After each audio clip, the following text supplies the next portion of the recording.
Welcome back, friends. Tonight we find ourselves not in a fog-laden Victorian street, but amidst the bustling, though decidedly less sanitary conditions of medieval Europe. Imagine, if you will, a town square. The year is 1348. The air, thick with the usual smells of livestock and unwashed humanity, is about to acquire a far more sinister scent, the unmistakable, cloying sweetness of decay. It begins subtly, doesn't it? A whisper of unease, a few more coughs than usual, echoing through the narrow streets. Then, the whispers turn to worried murmurs. A neighbor falls ill, then another. Soon, the whispers become screams of terror as the unthinkable, the inevitable, arrives. The plague, and with it, the cloaked figure. So before you get comfortable, take a moment to like the video and subscribe, but only if you genuinely enjoy what I do here. And let me know in the comments where you're tuning in from and what time it is for you.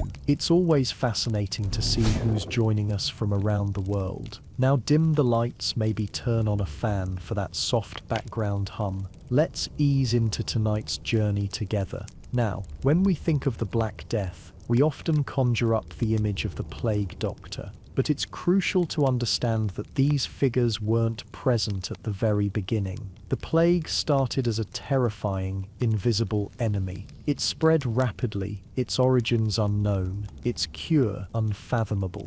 People were dying, seemingly at random, and society was crumbling under the weight of fear and despair. Imagine living through that initial chaos. You see your loved ones, neighbors, friends, succumb to a horrific illness with no warning. One day they are fine, and the next they are covered in bulbous swellings, feverish, delirious. Death becomes a constant companion, its shadow lengthening over every aspect of daily life. It was this environment, ripe with terror and uncertainty, that the plague doctor eventually emerged into. So who were these figures, and how did they come to be associated with such a devastating period in history? Well, contrary to popular belief, plague doctors weren't generally highly trained physicians. These weren't your masters of medicine from esteemed universities, at least not usually. Instead, they were often second-rate doctors, or even individuals with no formal medical training at all. Think about it. The Black Death was decimating populations. Experienced physicians were dying right alongside everyone else. This created a desperate need for anyone willing to tend to the sick, regardless of their qualifications. Many plague doctors were simply volunteers, or even somewhat morbidly, those who couldn't find any other work and were willing to take on the extreme risk for a bit of coin. Interestingly, the surge in plague doctors came about as municipalities and towns, desperate to quell the disease, offered contracts for medical services specifically targeted at plague victims. These contracts weren't typically offered to prominent, well-established doctors, who were either too busy with wealthier patients, or perhaps more understandably, unwilling to risk their lives in such a dangerous environment. So these positions were often filled by those with less to lose. Sometimes these doctors were fresh out of medical school and looking to get their start. The terms of these contracts often stipulated that the plague doctor treat anyone afflicted with the plague, regardless of their ability to pay. In exchange for their services, they received a steady salary, and in some cases, housing. This made them in a sense early pioneers of public health care, albeit under the most horrifying of circumstances. But here's a crucial point. These contracts also gave them unusual authority. They could order quarantines, examine bodies, and even perform autopsy in an attempt to understand the disease. It gave them some real power. Their word was law when it came to plague matters. Now imagine you are a town council, desperate to stop the plague from spreading. You hire a plague doctor. You pay them, house them, and grant them almost absolute power. What do you expect from them? What are you hoping they will do? Well, first and foremost, you expect them to help, to ease suffering, to cure the sick, and if possible, to stop the plague in its tracks. But keep in mind that, medically, they were working in the dark. The germ theory of disease was still centuries away. They had no understanding of bacteria, viruses, or even basic hygiene.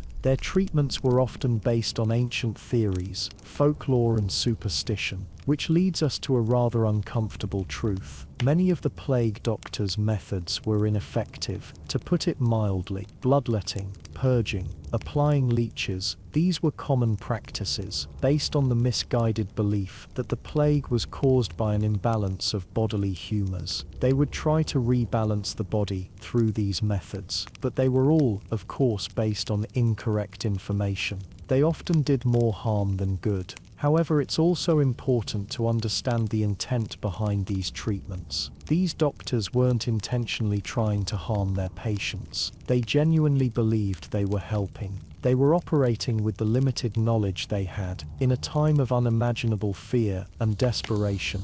The pressure on them to find a cure, any cure, must have been immense. And that's where the iconic image of the plague doctor really begins to take shape.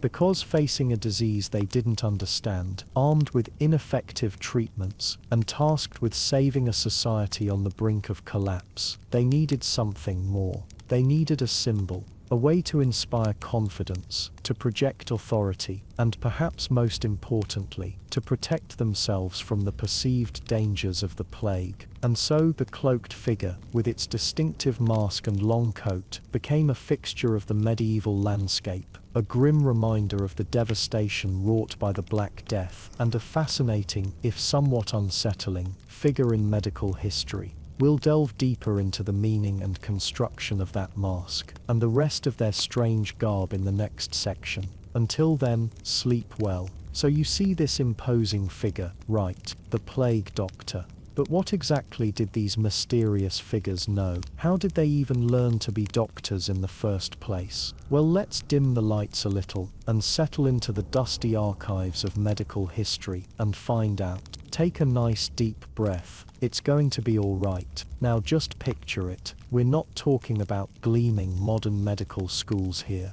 The path to becoming a plague doctor was, well, let's just say it was unique. The educational background of these individuals varied quite a bit. Some, to be frank, were less qualified than others. It's a real mixed bag, okay? At the top end of the spectrum, you had physicians with actual university training. These folks would have attended medical schools at universities like Padua, Montpellier, or Oxford. Their medical education would have been rooted in the classical texts of Galen and Hippocrates. Now, these names might sound ancient to us, because they are, but their theories formed the bedrock of medical knowledge at the time. It's kind of like learning about the Wright brothers before you learn to fly a 747. You still got to know the basics, right? The curriculum itself was heavily focused on theory rather than practical experience. Lots of reading, lots of lectures, and lots of memorization of complex medical terminology. Think Latin phrases that would make your head spin. They spent years studying humors, blood, phlegm, yellow bile, and black bile, and how imbalances in these humors were believed to cause disease. Now, this humoral theory might seem totally off base to us, but it was the dominant paradigm for centuries. Doctors believed that illness was caused by an imbalance of these humors, and treatment focused on restoring that balance through things like bloodletting, purging, and prescribing specific diets. It's kind of like trying to fix a computer by rearranging its furniture, but hey, they were doing their best with what they knew. University-trained physicians learned about anatomy, but actual dissection of human bodies was pretty rare. They relied more on anatomical texts and diagrams, which, let's be honest, weren't always super accurate. Imagine trying to assemble IKEA furniture with instructions drawn by a kindergartner. It's not going to be perfect, is it? After completing their studies, aspiring physicians had to pass examinations to be licensed to practice medicine. These exams were usually administered by medical guilds or colleges of physicians. Passing these exams was kind of a big deal. It was like getting your official medical seal of approval. But here's the thing.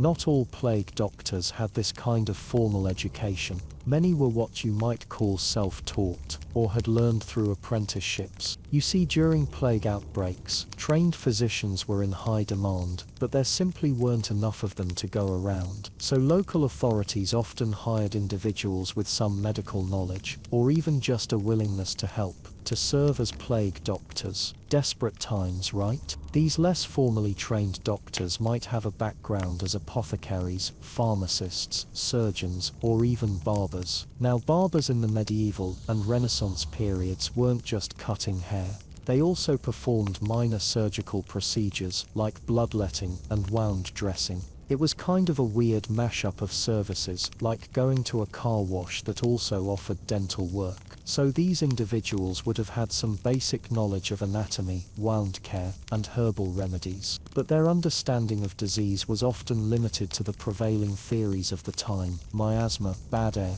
divine punishment, or astrological influences. It's all very interesting. Their training was more hands-on, learning from experienced practitioners or through trial and error. You see, experience can be a harsh but effective teacher. They learned to identify the symptoms of the plague, how to lance buboes, the characteristic swollen lymph nodes, and how to prepare and administer various remedies. But again, without the solid foundation of a formal medical education, their methods were often, well, questionable by modern standards. Let's just call them experimental.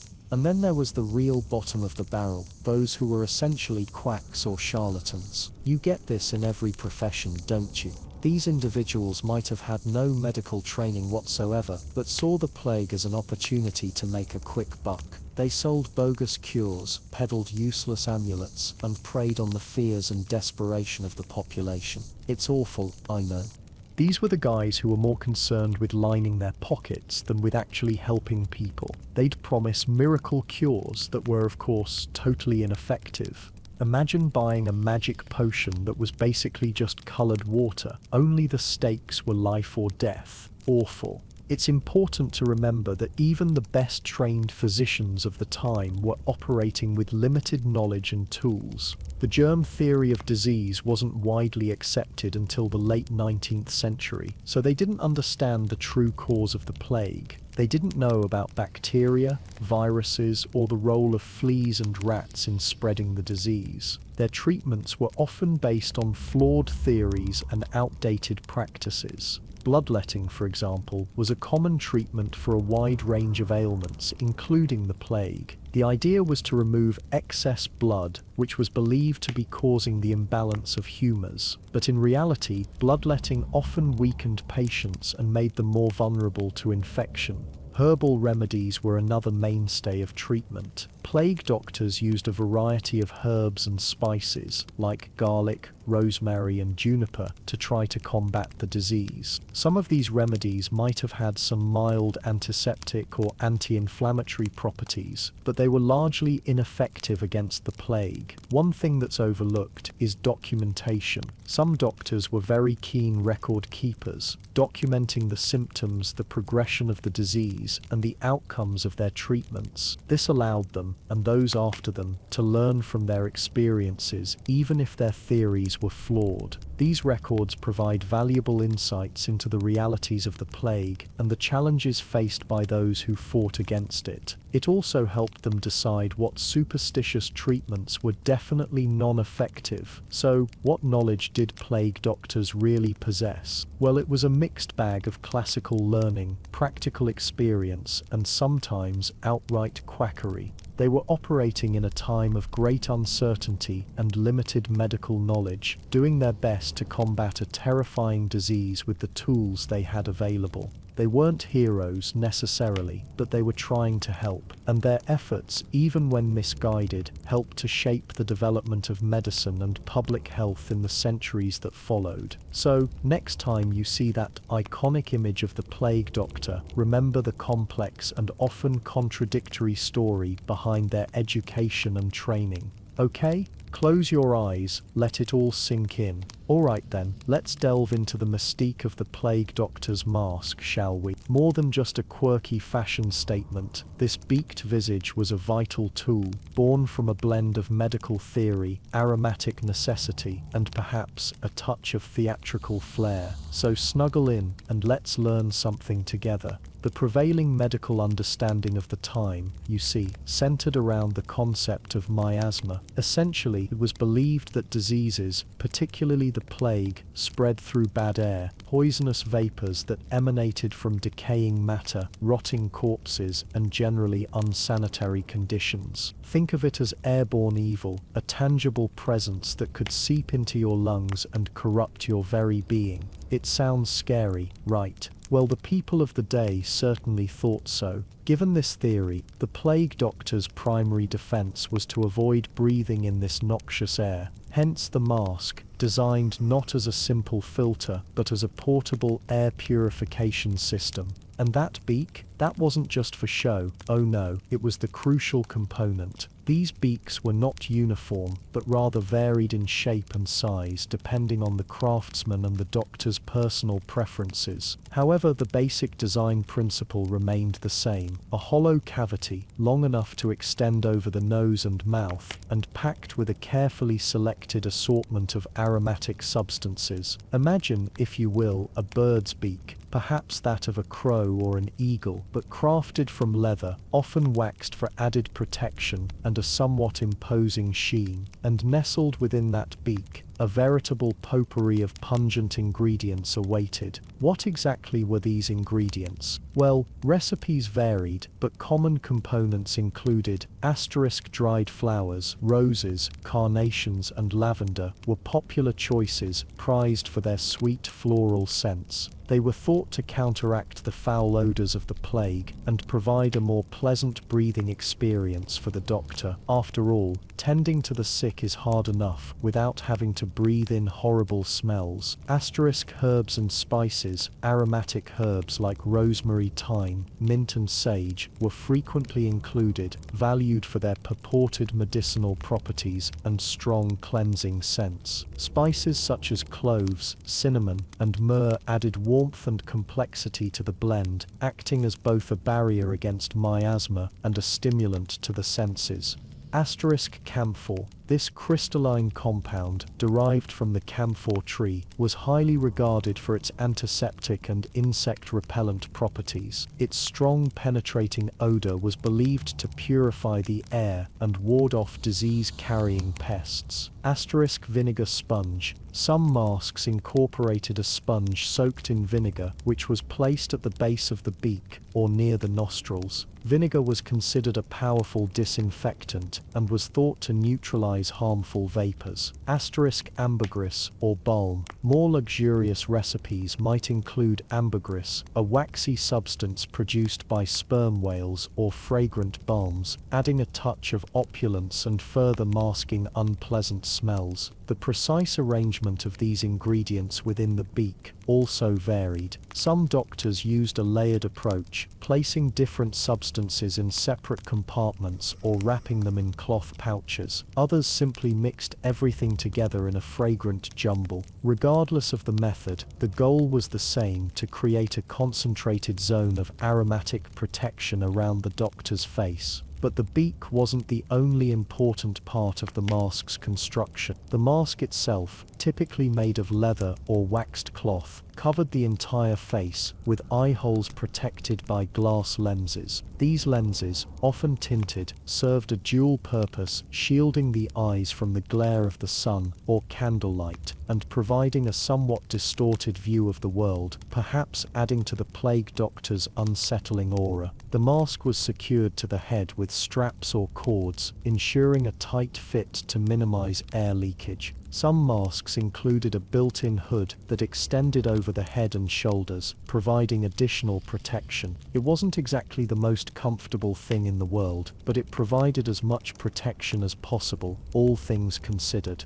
Now, you might be thinking, did these aromatic concoctions actually work? Well, the answer is probably not in the way they were intended. While some of the ingredients possessed mild antiseptic or insect repellent properties, they were unlikely to provide significant protection against the plague, which was primarily spread by fleas and, in the case of pneumonic plague, through airborne droplets. However, the mask did offer some degree of physical protection. The leather or cloth barrier prevented direct contact with the patient's bodily fluids, and the tight fit minimized the inhalation of airborne particles. Moreover, the aromatic ingredients may have had a psychological effect, both on the doctor and on the patient. The strong scents could have helped to mask the odors of disease and decay, creating a more tolerable environment for both parties. And the act of wearing the mask, with its elaborate construction and pungent aromas, may have instilled a sense of confidence and control in the doctor, helping him to face the horrors of the plague with greater resolve.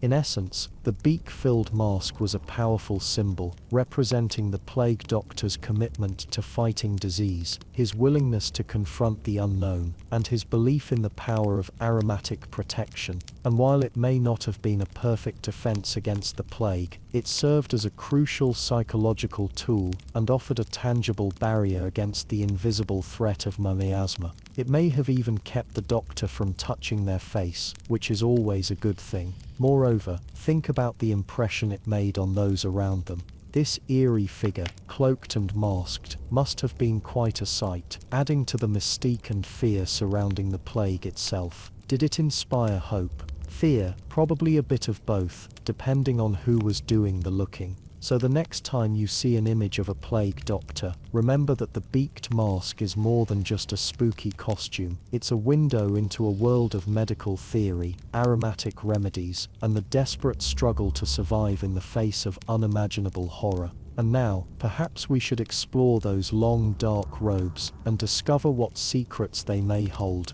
Moreover, think about the impression it made on those around them. This eerie figure, cloaked and masked, must have been quite a sight, adding to the mystique and fear surrounding the plague itself. Did it inspire hope? Fear? Probably a bit of both, depending on who was doing the looking. So the next time you see an image of a plague doctor, remember that the beaked mask is more than just a spooky costume. It's a window into a world of medical theory, aromatic remedies, and the desperate struggle to survive in the face of unimaginable horror. And now, perhaps we should explore those long dark robes and discover what secrets they may hold. Now, let's slip into the slightly itchy shoes of the medieval plague doctor and consider one of the most recognizable aspects of their appearance, the garb. It's a full-body ensemble, usually dark in color, and seemingly designed to keep the doctor separate from the world around them. But was it truly effective protection, or was it more about appearances, a symbolic shield against the unseen enemy? To truly answer that, we need to break down the garments layer by layer, like peeling an onion, only hopefully with less unpleasant odor. First, we have the undergarments. Now, these wouldn't have been anything particularly special or medically advanced. Think of the standard clothing of the time, linen shirts and trousers or tunics. Linen was a common choice because it was relatively cheap, breathable, and could be washed, at least in theory. The key here is that these undergarments served as a base layer to prevent the outer layers, the more specialized plague doctor attire, from directly touching the skin. This was important, not just for comfort, which, let's be honest, wasn't a huge priority during a plague, but because the thinking was that direct contact was a bad idea. Less skin exposure was always better. And then comes the main event.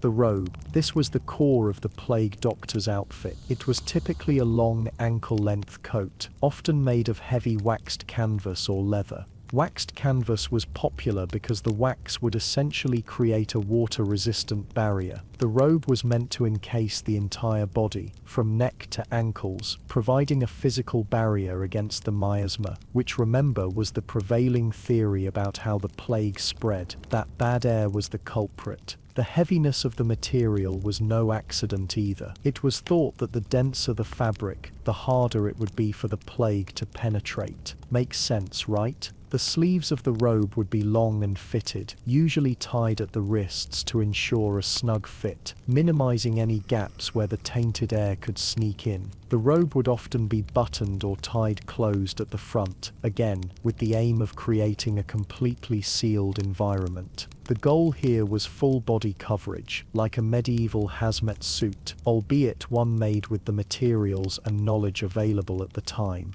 Now what about the color? The robes were often dark, usually black or dark brown. There are a couple of theories about this. One is purely practical. Dark colors would hide dirt and grime more effectively. Plague doctors were working in incredibly unsanitary conditions, so a dark robe would at least give the impression of being somewhat clean, even if it wasn't. But there's also a symbolic aspect to the dark color. Black was often associated with mourning, death, and solemnity. By wearing a dark robe, the plague doctor was essentially announcing their presence as someone dealing with death and disease. It was a visual cue, a way of setting themselves apart and perhaps inspiring a degree of respect, or at least caution from the people they encountered. Then comes the gloves. Leather gloves, usually reaching up to the elbows, were an essential part of the ensemble. Again, the goal was to prevent direct skin contact. The gloves would be tucked into the sleeves of the robe, further sealing the barrier. The leather provided a degree of protection against fleas, which, although the connection between fleas and the plague wasn't fully understood at the time, people certainly noticed the association between the two. Now let's move on to the lower half. Beneath the robe, plague doctors would typically wear breeches or trousers, often made of wool or linen, depending on the weather and availability. These would be tucked into boots, usually tall leather boots that reached up to the knees. The boots served a dual purpose, protecting the legs from flea bites and other hazards on the ground, and preventing the trousers from dragging on the contaminated streets. The boots would often be made of thick leather, and might even be treated with wax or oil to make them more water resistant. Like the robe, the boots were designed to create a physical barrier, minimizing the risk of infection. And finally, let's talk about the accessories, the extra bits and pieces that completed the look. A hat, usually a wide-brimmed leather hat, was a common addition. The hat served to protect the head and hair from contamination. It also added to the overall imposing appearance of the plague doctor. Think of it as a medieval version of a doctor's white coat, a symbol of authority and expertise. The hat would often be lined with herbs or spices, similar to the beak of the mask, in the hope of further warding off the plague. So considering all of that, was the plague doctor's garb effective? Well, that's a tricky question. In terms of preventing the spread of the plague, the answer is probably not as effective as they hoped. The miasma theory was, of course, incorrect. The plague was primarily spread by fleas living on rodents, and to a lesser extent through airborne droplets. The garb might have offered some limited protection against flea bites, but it wouldn't have been completely flea-proof. However, the garb might have offered some psychological protection. In a time of immense fear and uncertainty, the plague doctor's outfit would have provided a sense of control and security, both for the doctor and for the people they were treating.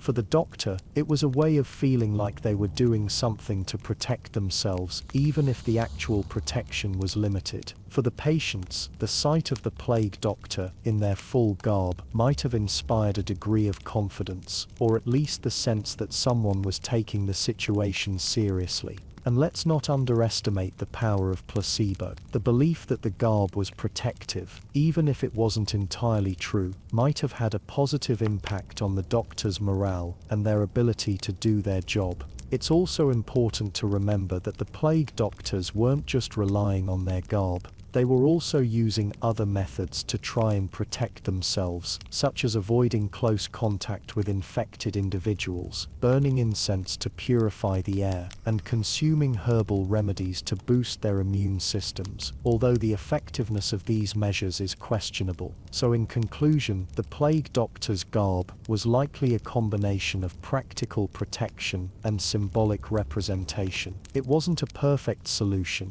but it was the best they had at the time. It provided a physical barrier against some of the hazards of their profession. It offered a degree of psychological comfort, and it served as a visual reminder of the solemnity and danger of the plague. The garb reminds us of the ingenuity and resilience of people in the past who did their best to cope with terrifying circumstances, armed with the limited knowledge they had. It speaks of hope, even in the face of death. And really, isn't that what we all hope for? Whether we're battling a medieval plague or just trying to get through a particularly difficult day. A little bit of protection, a little bit of comfort, and a reminder that we're not alone in this. Alright folks, let's dim the lights just a bit further as we delve into the challenging world of medical diagnosis during the medieval plague era. Imagine yourself as a plague doctor, stepping into a darkened home, the air thick with the smell of sickness, fear, and a general lack of cleanliness. Your mission, to figure out if the poor soul before you has succumbed to the dreaded plague, or if it's something else entirely. Sounds daunting, doesn't it? Because it truly was. First off, let's dispel any romantic notions of gleaming, sterile examination rooms. These doctors were often working in cramped, poorly lit spaces, relying on their senses and a bit of educated guesswork to make their determinations. They certainly didn't have access to germ theory, so things like lab tests and microscopes, those were out of the question. Their knowledge was based on ancient texts, observation, and the often unreliable accounts of their predecessors. So how did they do it? Well, the first step was simply looking. Plague doctors meticulously observed their patients, searching for the telltale signs that distinguished the plague from other common ailments. Buboes, those swollen, painful lymph nodes, were a key indicator, particularly in the groin, armpits, or neck. But here's the catch. Buboes weren't exclusively a symptom of the plague. Other infections could cause similar swellings, so the doctor had to consider other factors.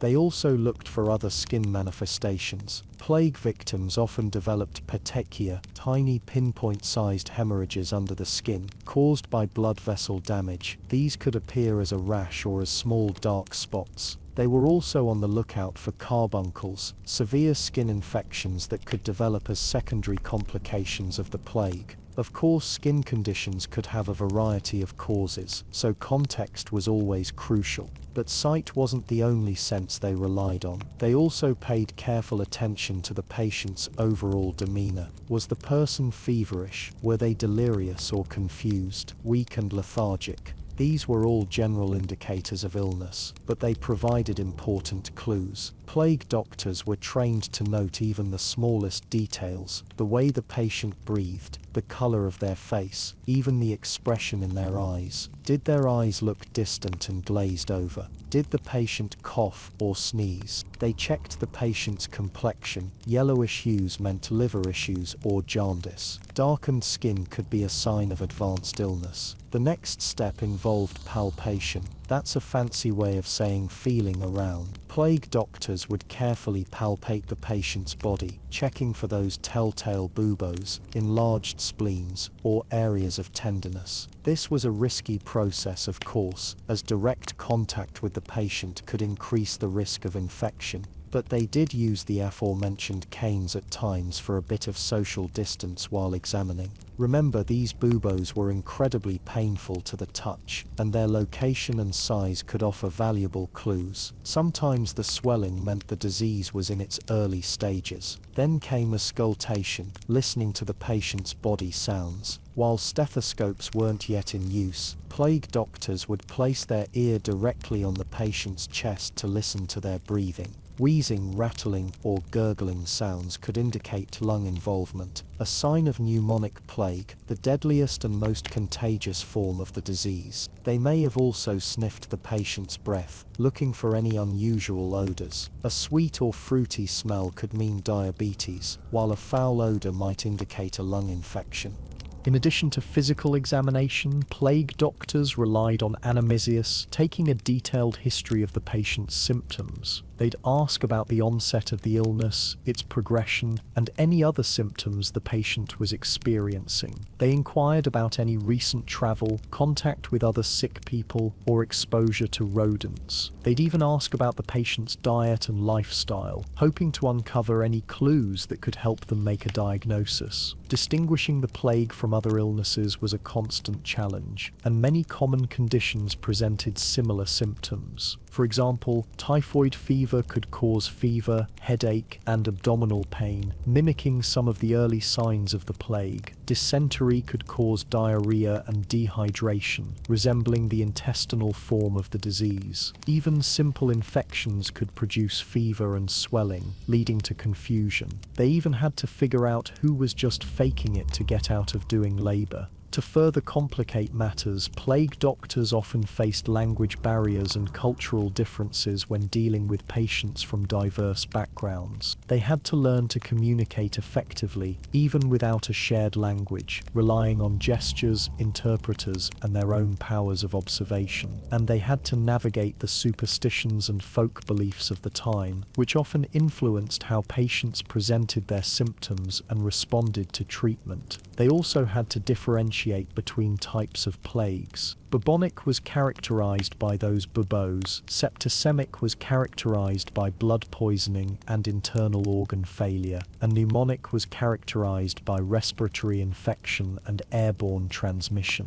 The different forms came with different symptoms and contagiousness. So what did they do with all this information? Well, after gathering all the available evidence, the plague doctor would make a diagnosis, or more accurately, an educated guess. Their decisions were often based on intuition, experience, and a heavy dose of faith. If they suspected the plague, they would isolate the patient and begin treatment, which typically involved bloodletting, purging, and the application of various herbal remedies. These treatments, while often ineffective and sometimes harmful, were the best that medieval medicine had to offer. In addition to diagnosing individual patients, plague doctors played a crucial role in tracking and containing outbreaks. They kept records of the number of cases in different areas, identified patterns of transmission, and advised local authorities on measures to prevent the spread of the disease. They recommended quarantines, enforced sanitation measures, and even oversaw the burial of the dead. It was, truly, a thankless job. It's easy to look back on these practices with a sense of superiority, armed with our modern understanding of medicine.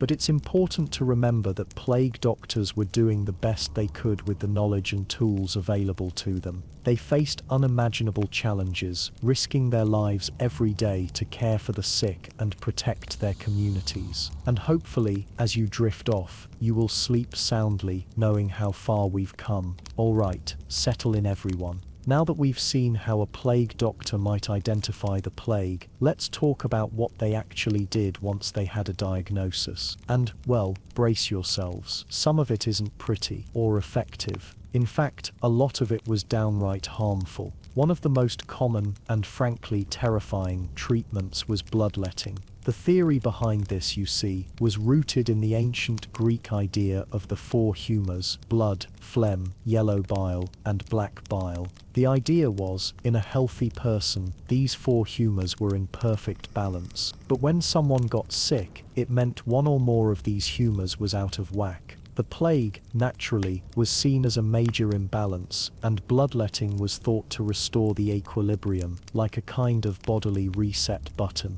So how did this work in practice? Well, the plague doctor, or sometimes even a barber surgeon, would make an incision, usually in a vein, and allow blood to drain out. The amount of blood they removed varied wildly, often depending on the patient's perceived strength, their symptoms, and really just the doctor's own, well, let's call it judgment. Sometimes they would use leeches instead, which admittedly sounds a little less barbaric, but was still based on the same flawed logic. Now you might be thinking, okay, but how could losing blood possibly help someone fighting a deadly infection? And you'd be right to think that. In reality, bloodletting did absolutely nothing to combat the plague, and likely weakened the patient further, making them more susceptible to complications. It's important to remember, though, that these doctors weren't intentionally trying to harm anyone. They genuinely believed they were helping, armed with the best, albeit very limited, understanding of medicine at the time, and who knew if bloodletting could really help. They were in the dark, really, and working with the only answers they thought made sense. Another common practice, equally unpleasant, was purging.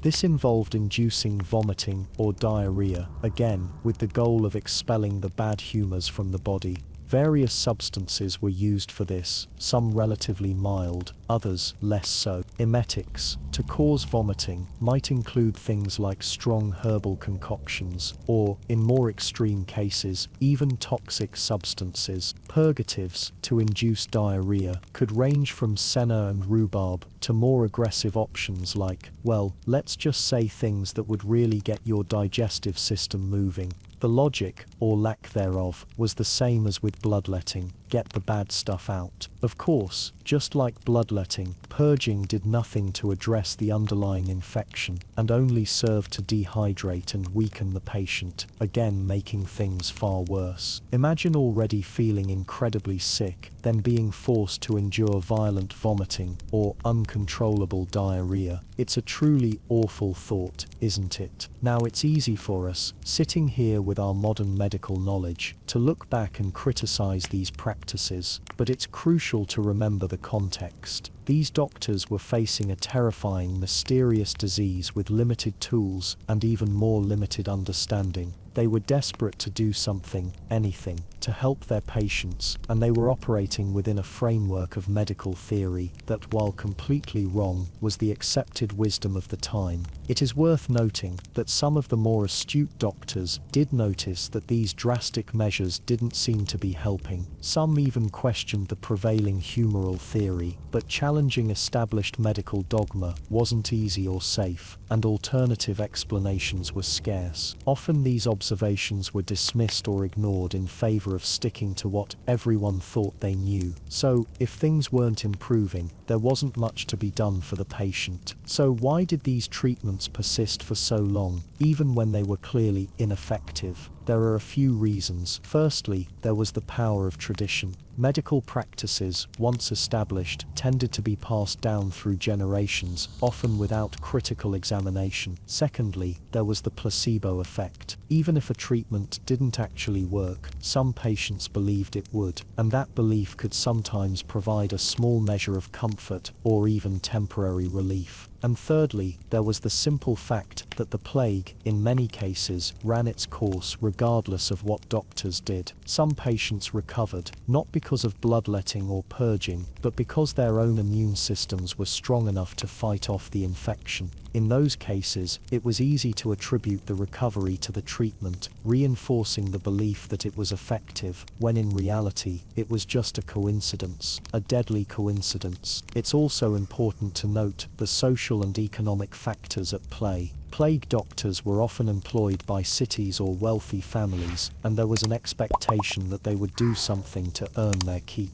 Even if they suspected that bloodletting and purging were useless, they might have felt pressure to perform these procedures simply to demonstrate that they were actively trying to help. It was a performance of medicine, in a way, designed to reassure a terrified population that everything possible was being done. I can't imagine the pressure. Looking back, it's easy to see how misguided these treatments were. Bloodletting and purging, rather than helping, likely contributed to the suffering and even death of many plague victims. But they also serve as a powerful reminder of the importance of evidence-based medicine, critical thinking, and a willingness to challenge established beliefs in the face of new evidence. It is kind of a miracle that modern medicine exists at all, given the starting point, isn't it? In our next section, we'll turn to some of the other remedies used by plague doctors, including herbal treatments and poultices, which, while not always effective, were often less harmful than bloodletting and purging, and were sometimes surprisingly insightful.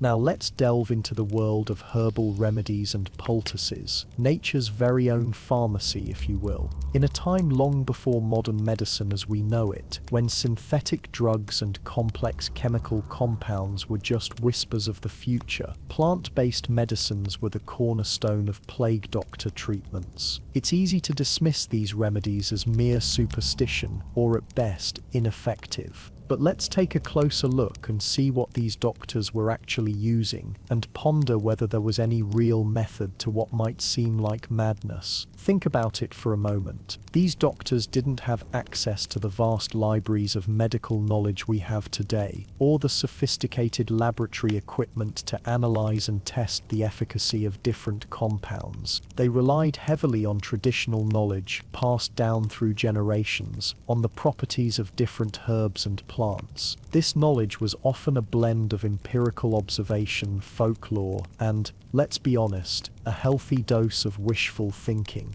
One of the most commonly cited remedies was the ryek, a complex concoction believed to be a universal antidote against poisons and diseases. Its ingredients could vary widely, but often included things like viper flesh, opium, myrrh, and a whole host of other herbs and spices. Sounds a bit like a witch's brew, doesn't it? But consider this: opium, even in small doses, could act as a pain reliever and sedative. Myrrh has antiseptic properties, and while viper flesh might seem unusual, it's possible that certain components could have had some anti-inflammatory effects. The overall effectiveness of the ryek is highly debatable, and most modern scientists agree that it was unlikely to cure the plague. However, it might have provided some symptomatic relief and perhaps, just perhaps, boosted the patient's immune system enough to give them a fighting chance. Another popular ingredient was garlic. Yes, the very same garlic we use in our kitchens today. Garlic has been used for centuries for its purported medicinal properties, and modern science has confirmed that it does indeed have antibacterial and antiviral effects. Plague doctors might have used garlic in poultices, applying it directly to buboes in an attempt to draw out the infection. They also encouraged patients to eat garlic to strengthen their bodies and fight off the disease from within. While garlic alone couldn't cure the plague, its natural antimicrobial properties might have offered some benefit in preventing secondary infections. Then there's the curious case of aromatic herbs. Many plague doctors stuffed their beaked masks with herbs like rosemary, lavender, mint, and rue.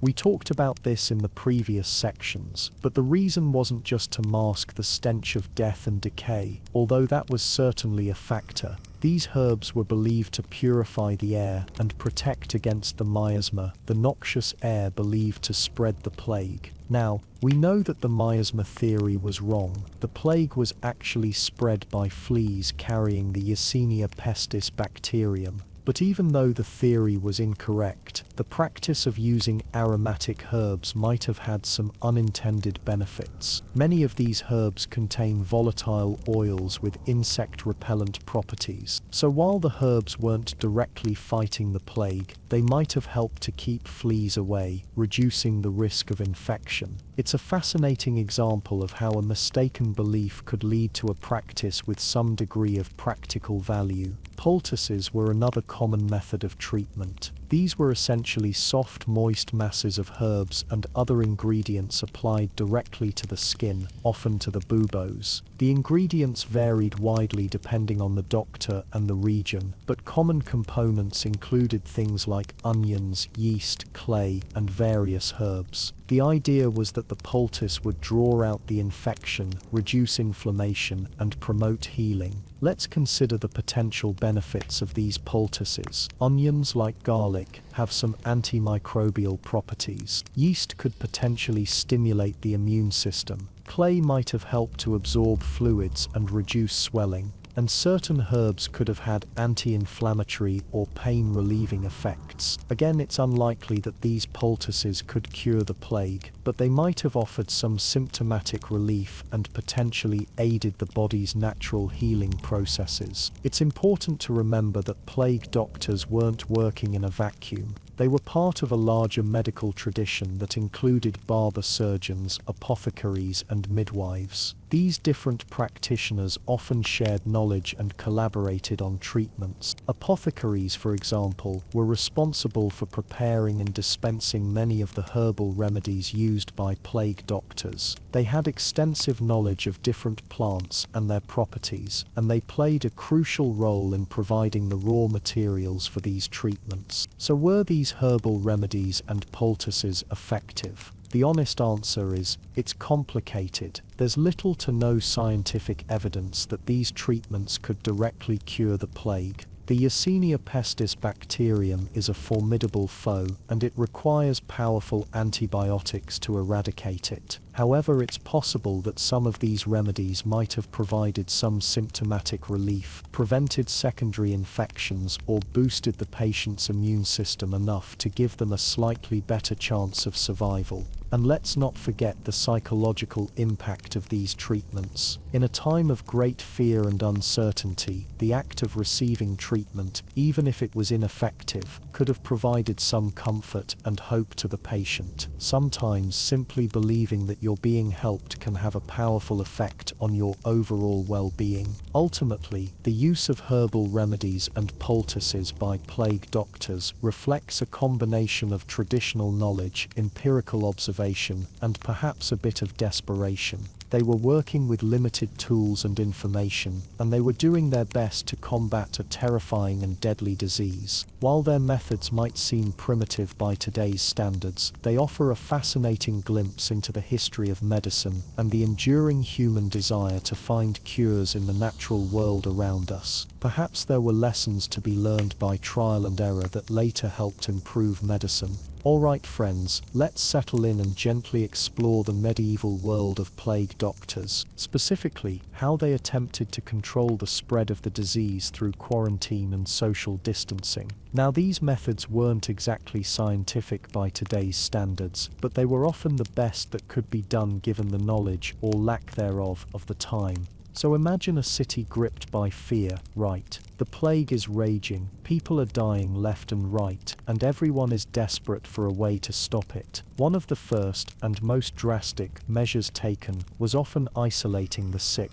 Think of it as the medieval version of a lockdown. If someone was showing symptoms, those telltale buboes, the fever, the chills, they, and often their entire household, were confined to their homes. These homes were then marked, sometimes with a cross painted on the door, or a sign indicating that the inhabitants were infected. This served as a warning to others to stay away. In some cases, guards were even posted outside to enforce the quarantine, ensuring no one left or entered without permission. Imagine having to rely on this guard for everything your family needed to survive. Now, the length of these quarantines varied, but typically lasted for about 40 days. This period was called a quarantine, derived from the Italian word quaranti, meaning 40. Some believe it was inspired by the biblical story of the 40 days of rain during Noah's Ark. However, others are a little more practical in their reasoning.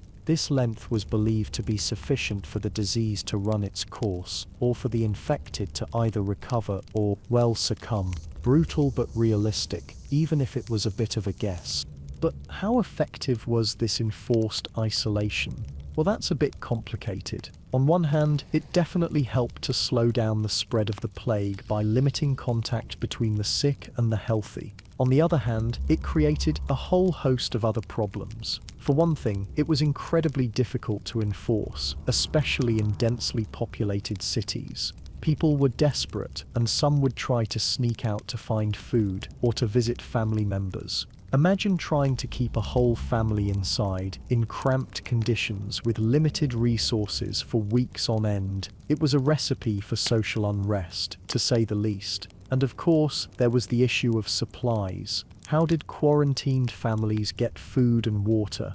Well, that depended on the city and its resources. In some cases, the local government or church would provide assistance, delivering rations to those in quarantine. In other cases, it was left to the charity of neighbors, which was spotty at best. Sadly, another issue with the quarantine methods was that not everyone was willing to help those who were sick. Some people simply didn't want to risk getting infected themselves, and others were motivated by fear and prejudice. This could lead to instances of abandonment, where quarantined families were left to fend for themselves, with tragic consequences. Beyond individual households, entire districts of cities were sometimes placed under quarantine. This meant restricting movement in and out of these areas, further isolating the infected population. Again, this measure aimed to contain the spread, but also posed significant logistical and social challenges. What happens to the shops, the craftsmen, the food vendors? It all screeches to a halt. But that's not all. Medieval societies also implemented various forms of social distancing, even if they didn't call it that. Public gatherings were often banned, including markets, fairs, and even church services. The idea was to minimize contact between people and reduce the risk of transmission. Imagine a world with no community events. It would be isolating in ways we might not even comprehend. These bans on public gatherings had a huge impact on daily life, disrupting trade, commerce, and social interactions. People were forced to find new ways to conduct business and maintain connections, often relying on messengers or limited forms of communication. One interesting example of social distancing was the practice of restricting travel. Cities often closed their gates to outsiders, fearing that they might be carrying the plague. Travelers were required to undergo a period of quarantine before being allowed to enter, and goods were often fumigated to kill any potential germs. So you had trade slowing to a crawl. Even within cities, people tried to maintain distance from one another. They avoided crowded places, kept their distance when speaking to others, and sometimes even refused to shake hands. These measures might seem familiar to us today, but they were quite radical for the time. Another method employed was the closing of bathhouses. Bathhouses were very popular places for socialization, so closing them was not an easy decision.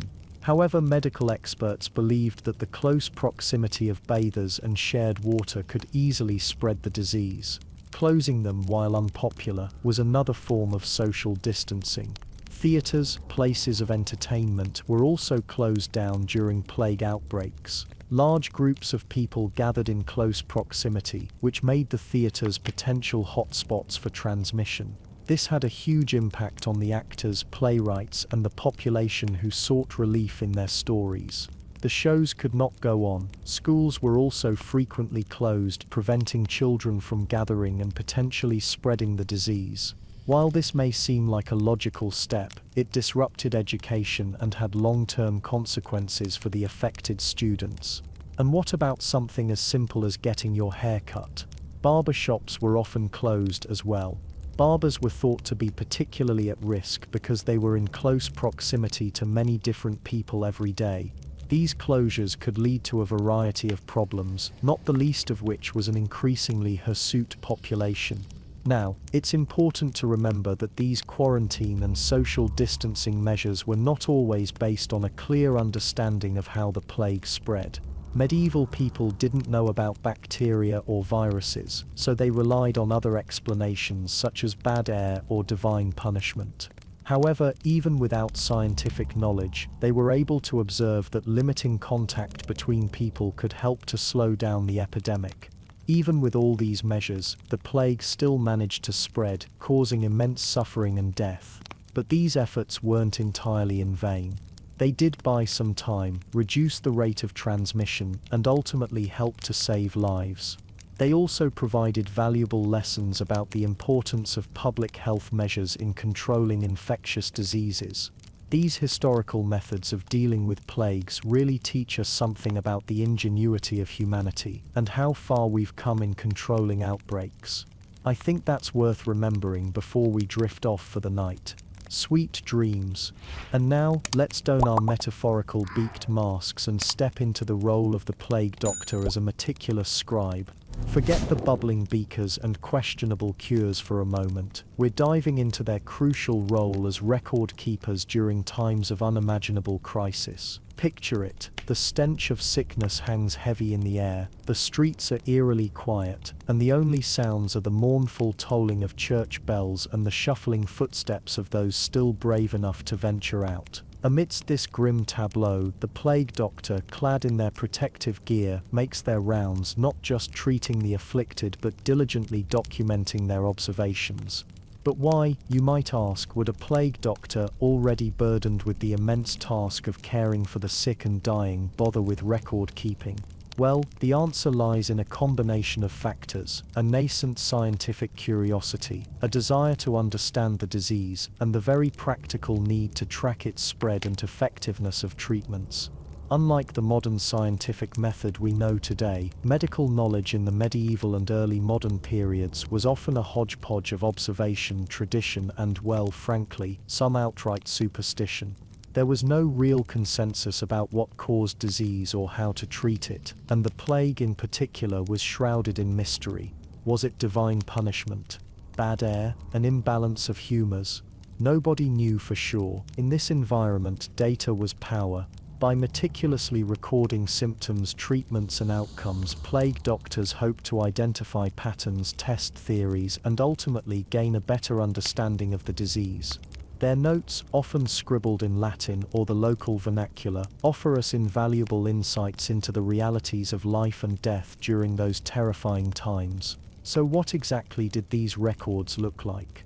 Well, imagine something far removed from the neat, organized spreadsheets and databases we use today. Instead, picture handwritten notes, often hastily scribbled in journals or on loose sheets of parchment.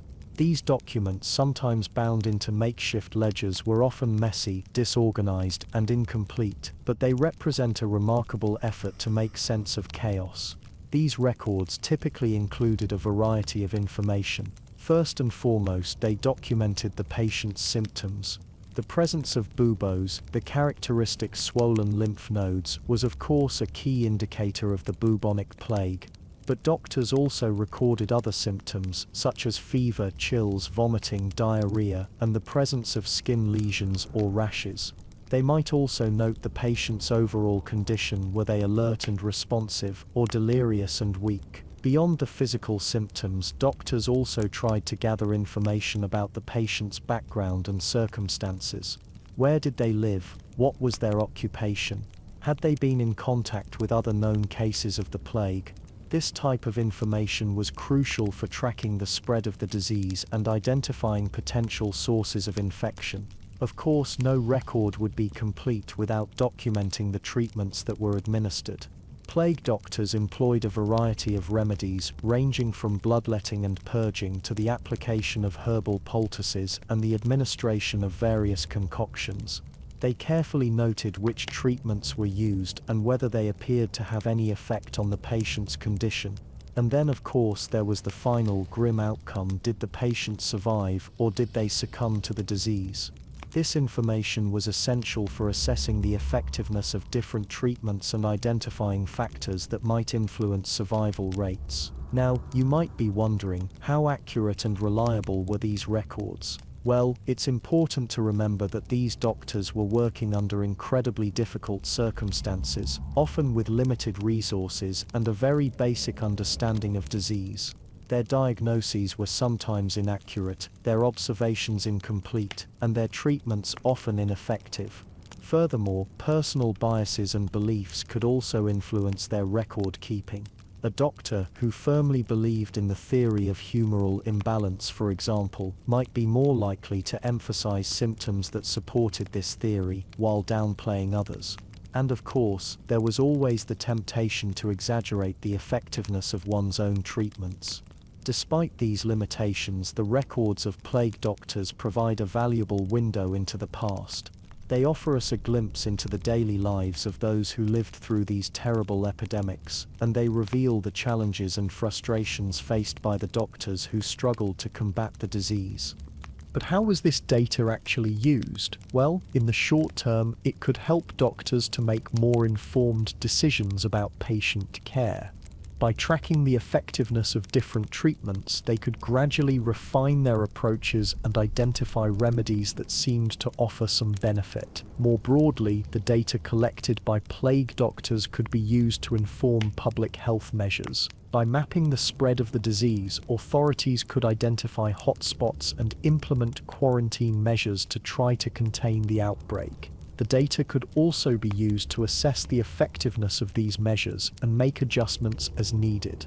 Over time, the accumulated records of plague doctors contributed to a gradual but significant increase in medical knowledge. As doctors compared notes, shared observations, and debated theories, they began to develop a better understanding of the plague and other diseases. It is important to remember that medieval and early modern people were not idiots, and even if they hadn't yet fully formed what we now know as germ theory, they still could discern some general correlations between practices and the spread of disease. Many of the records kept would also later provide essential clues that allowed the doctors of the Renaissance and the Enlightenment periods to finally put together the full picture. Their findings, though often limited and imperfect, laid the groundwork for the scientific breakthroughs of later centuries. So the next time you picture a plague doctor, remember that they were more than just a creepy figure in a beaked mask. They were also meticulous observers, diligent record keepers, and unsung heroes of medical history.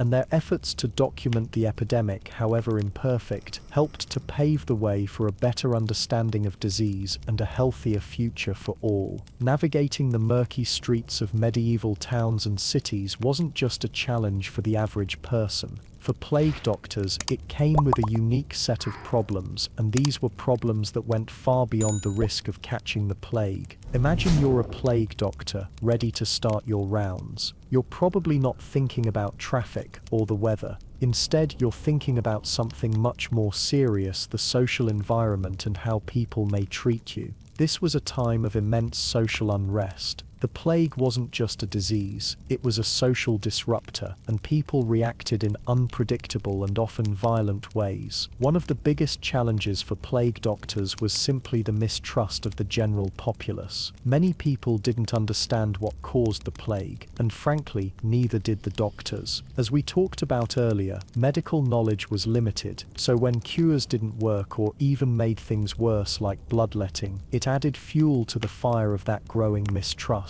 If you're walking down a street and people see you, they might turn away, spit on the ground, or even hurl insults. To them, you weren't a healer, you were a symbol of death. This mistrust could easily boil over into outright hostility. We're talking angry mobs, folks. Think about it. People are losing their loved ones, their livelihoods are disappearing, and fear is driving them to the brink. In their minds, the plague doctor is either incompetent, profiting from their misery, or even worse, actively spreading the disease. There are even documented cases of plague doctors being attacked in the streets, their beaked masks torn off, their protective gear ripped to shreds. Imagine trying to provide medical care when you're constantly looking over your shoulder, expecting to be assaulted at any moment. It's not exactly conducive to clear thinking or steady hands. And it wasn't just random acts of violence. Sometimes it was organized resistance. Certain communities, feeling abandoned by the authorities, might band together to prevent plague doctors from entering their neighborhoods. They'd set up barricades, arm themselves with whatever they could find, and refuse entry to anyone associated with the medical establishment. This kind of resistance, of course, made it even harder to control the spread of the plague, as those who needed help the most were cut off from any kind of care.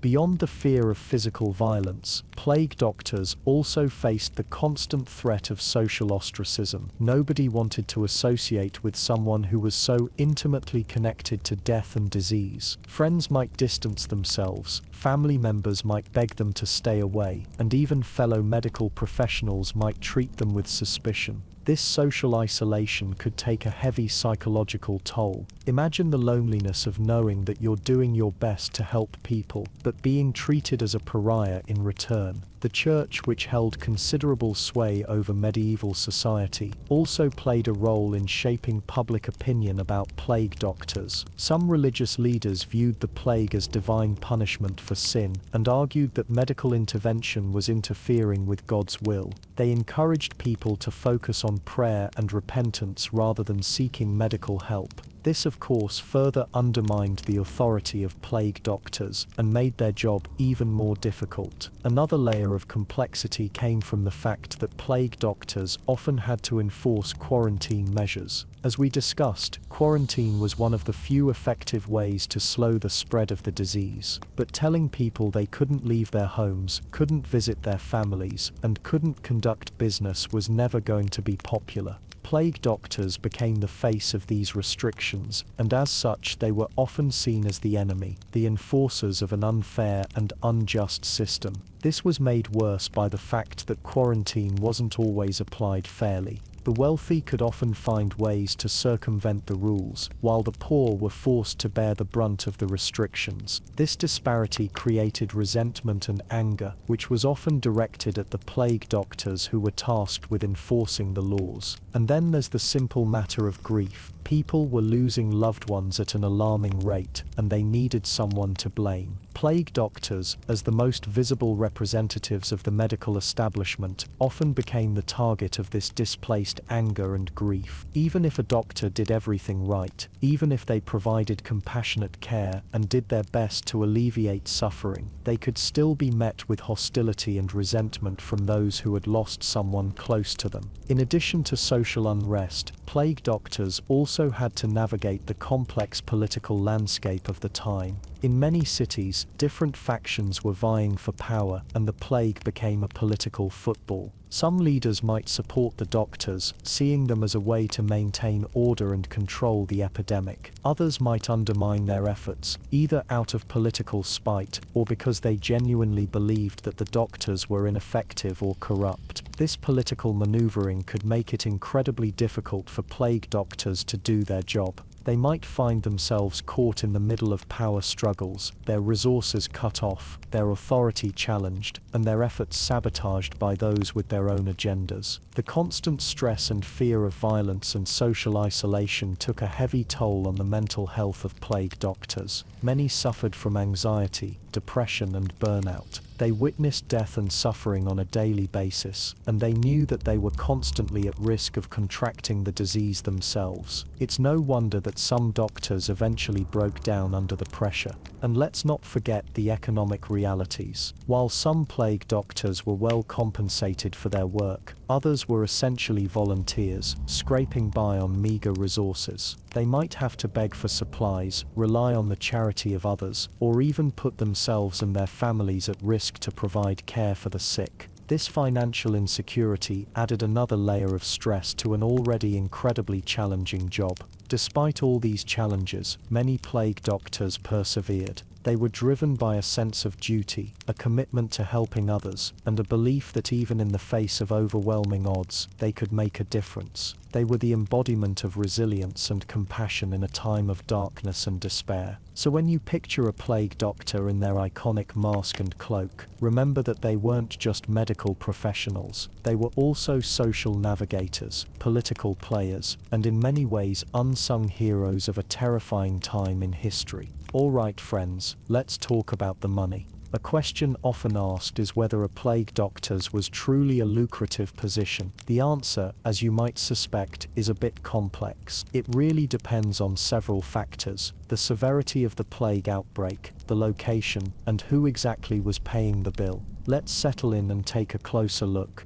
First, understand that plague doctors weren't exactly employees of a central plague control agency. More often than not, they were contracted by towns, cities, or even wealthy families to provide medical care during an outbreak. This meant their pay structure was often a negotiated fee rather than a set salary. Think of it like a freelance gig, a very, very risky freelance gig. Now, during a particularly nasty plague outbreak, demand for plague doctors skyrocketed. As you can imagine, anyone with even a modicum of medical knowledge was suddenly in high demand. Cities desperate to combat the disease were often willing to pay a premium to secure the services of a plague doctor. This could translate into pretty hefty sums, especially if the doctor was willing to travel to areas hit hardest by the plague. The higher the body count, the higher the demand. Morbid, I know, but that's the reality. However, there was also a significant risk involved. Obviously, the risk of contracting the plague was ever present, and that alone was enough to deter many from entering the profession. And beyond the disease itself, plague doctors often faced hostility and mistrust from the communities they served. Imagine being blamed for the spread of the disease, or viewed as a profiteer taking advantage of people's suffering. Not a pleasant thought. So you might be asking what kind of numbers we're talking about here. While precise figures are hard to come by, we can piece together some estimates from historical records. In some cities, a plague doctor could earn several times the annual salary of a regular physician for a period of only a few months. It was possible to amass a small fortune in a relatively short amount of time. However, that fortune came at a steep price, both in terms of personal risk and the emotional toll of witnessing so much death and suffering. Beyond the direct fees paid by towns and cities, plague doctors also earned income from treating individual patients. Wealthy families, desperate to protect their loved ones, would often hire a plague doctor to provide care within their household. These private contracts could be even more lucrative than the public ones, as families were willing to pay a considerable sum for exclusive medical attention. Now, it's important to remember that not all plague doctors were created equal. Some were highly skilled physicians with years of training, while others were, well, let's just say their qualifications were a bit more questionable. The quality of medical care provided by plague doctors varied widely, and so did their pay. A doctor with a proven track record of success, or at least one who could convincingly present themselves as such, could command a higher fee than someone with less experience or a less impressive reputation.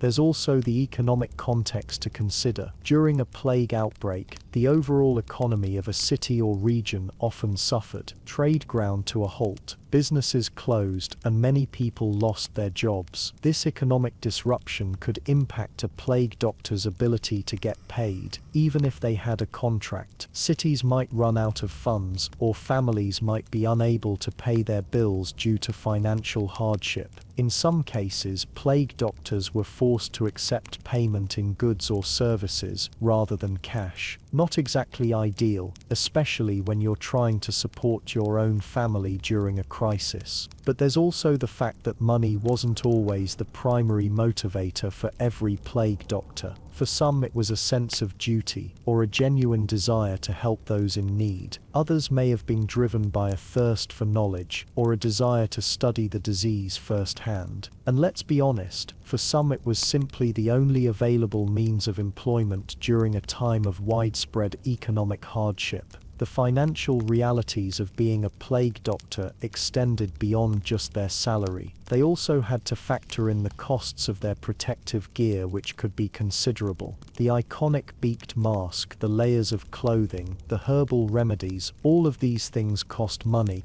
And while some cities might provide these supplies to their contracted plague doctors, others required them to foot the bill themselves. So was it a lucrative job? In some cases, absolutely. A skilled and fortunate plague doctor could amass a significant amount of wealth during a plague outbreak. But it was also a risky and demanding profession with no guarantee of financial success. And let's not forget the emotional toll of dealing with death and suffering on a daily basis. It's safe to say that being a plague doctor was definitely not for the faint of heart. Ultimately, the plague doctor's pay reflected the desperate circumstances of the time. High risk, high demand, and a whole lot of uncertainty. It was a job that demanded courage, resilience, and a willingness to face death head-on. And while the financial rewards could be significant, they were always tempered by the knowledge that their own lives were constantly at risk. A grim reality, to be sure.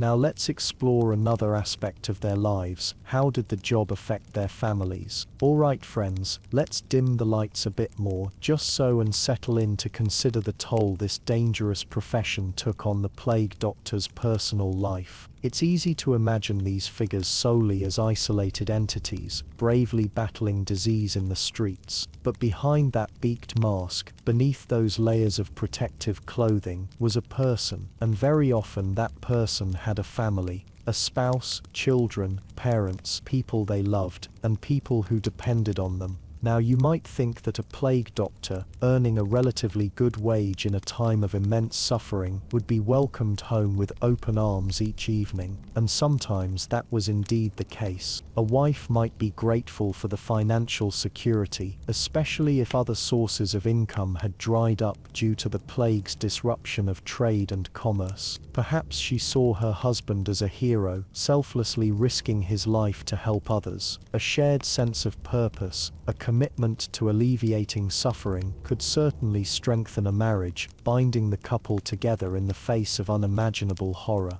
But let's be honest, the reality was often far more complicated. Imagine being the spouse of someone who literally walked through the valley of the shadow of death every single day. Every cough, every sneeze, every minor ache would be amplified 100-fold, viewed through the lens of constant fear and anxiety. Was it just a cold, or was it the telltale sign of the dreaded buboes, the first indication that the plague had finally come home? The constant threat of infection cast a long shadow over the plague doctor's household. Every embrace, every kiss, every shared meal became a potential vector for disease. It's easy for us, with our modern understanding of germ theory, to grasp this concept. But remember, these medieval families often didn't know exactly how the plague spread. They might have understood that proximity to the sick was dangerous, but the exact mechanisms of transmission remained a mystery.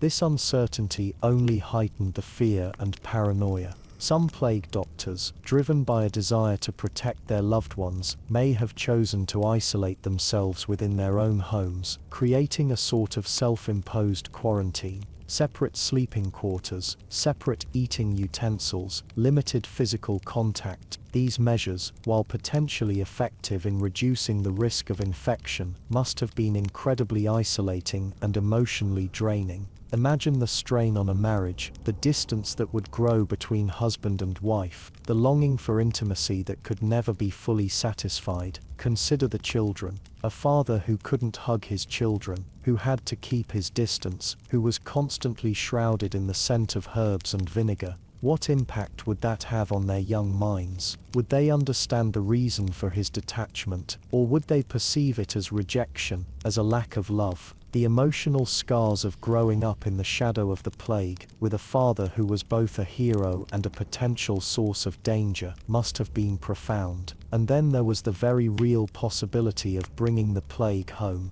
Despite all the precautions, despite the layers of clothing and the aromatic concoctions, the risk of infection remained ever present, and if the plague doctor fell ill, the consequences could be devastating for the entire family. Not only would they face the grief and trauma of losing a loved one, but they would also be exposed to the very disease that had claimed his life. The death of a plague doctor could leave his family in a particularly precarious position.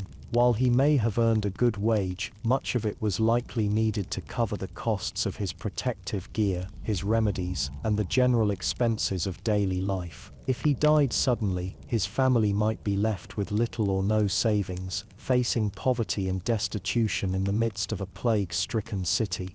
Moreover, the stigma associated with the plague could further isolate the family. Neighbors might shun them, fearing that they were still contagious. Landlords might evict them, unwilling to risk infection in their properties. Even if the family managed to survive the plague, they might find themselves ostracized and marginalized, forever marked by their association with the disease. The psychological toll on the plague doctor's family cannot be overstated. The constant fear, the isolation, the uncertainty, the grief, these factors would have taken a heavy toll on their mental and emotional well-being. Some spouses may have developed anxiety disorders, constantly worrying about their husband's safety. Others may have become depressed, overwhelmed by the sheer horror of the situation. Children may have suffered from nightmares, bedwetting, or other stress-related symptoms. The plague doctor's work also had the potential to disrupt traditional gender roles within the family. With the husband frequently absent or preoccupied with his duties, the wife may have had to take on additional responsibilities, managing the household finances, caring for the children, and even running the family business. This shift in roles could lead to conflict and resentment, particularly if the husband was resistant to sharing power, or if the wife felt overwhelmed by the added burden. And let's consider the ethical dilemmas. Imagine a plague doctor who was forced to choose between treating a stranger and caring for his own sick child. Which life would he prioritize? Could he live with the guilt of neglecting his family in order to fulfill his professional obligations? Or would he abandon his patients in their time of need, knowing that his actions could cost them their lives? These were the agonizing choices that many plague doctors faced, and they often had no easy answers. It is important to acknowledge that not all plague doctors were married or had families. Some may have been young, unmarried men seeking adventure or financial opportunity. Others may have been older widowers or men who had never found love. For these individuals, the lack of family ties may have made it easier to dedicate themselves fully to their work, without the added burden of worrying about the safety and well-being of loved ones. However, even for those without families, the plague doctor's life could be incredibly lonely and isolating.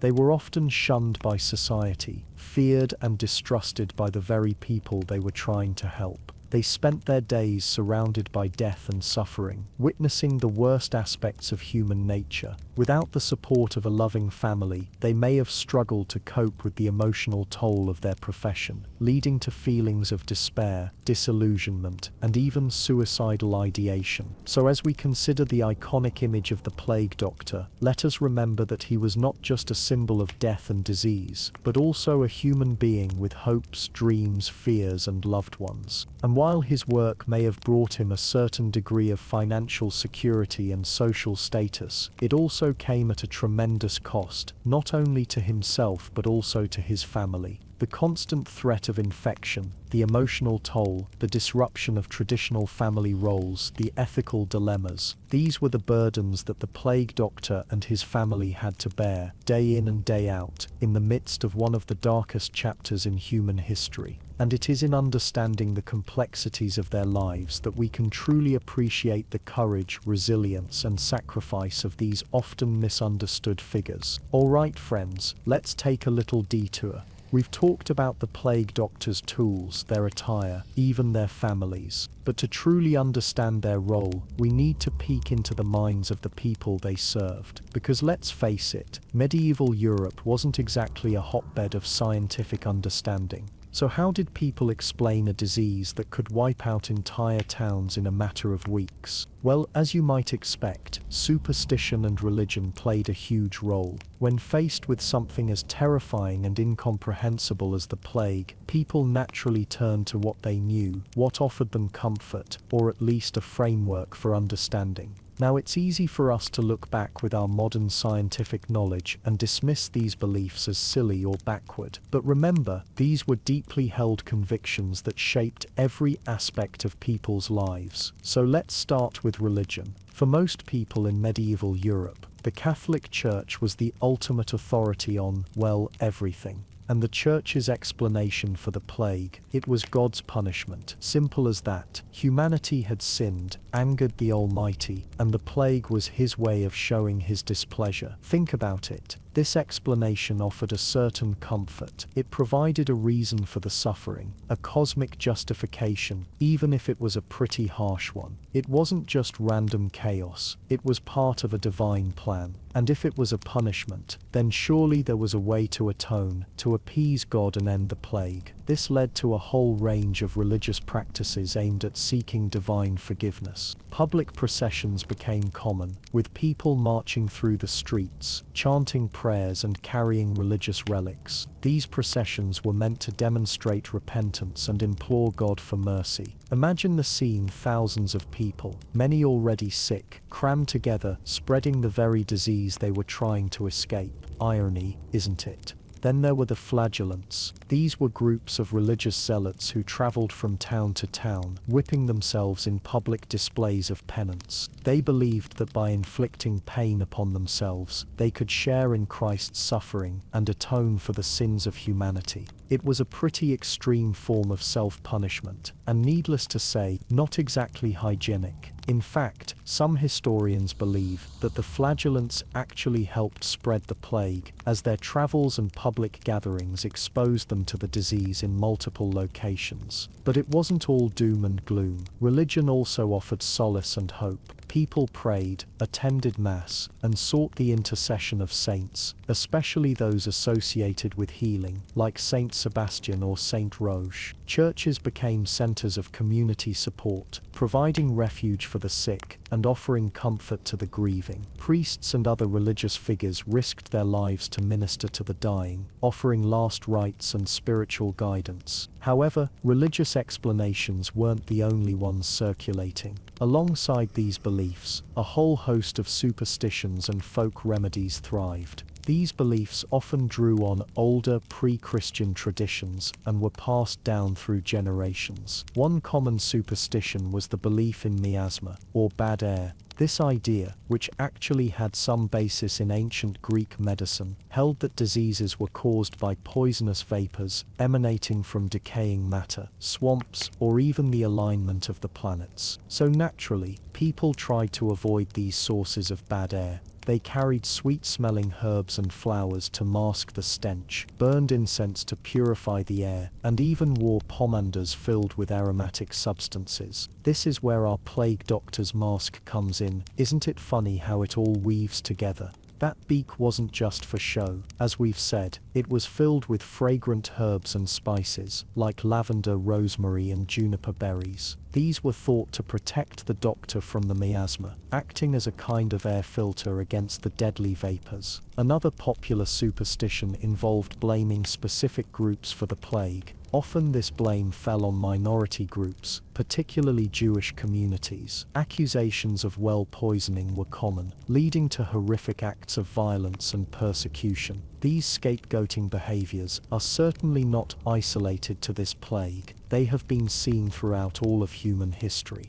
It's a tragic reminder of how fear and ignorance can lead to prejudice and injustice. Astrology also played a role in explaining the plague. People believed that the positions of the stars and planets could influence events on Earth, including the outbreak of disease. Astrological charts were consulted to determine the cause of the plague and to predict its future course. If the planets were in a particularly unfavorable alignment, it was seen as a sign of impending doom. And then, of course, there were the folk remedies. These ranged from simple herbal concoctions to bizarre and often dangerous practices. People drank potions made from garlic, onions, or vinegar. They applied poultices of herbs and animal dung to buboes. They wore amulets and charms to ward off the disease. Some even resorted to bloodletting, a practice that was supposed to balance the humors in the body, but often did more harm than good. Now you might be wondering, how did these competing beliefs, religious explanations and superstitions coexist? Well, in many ways they complemented each other.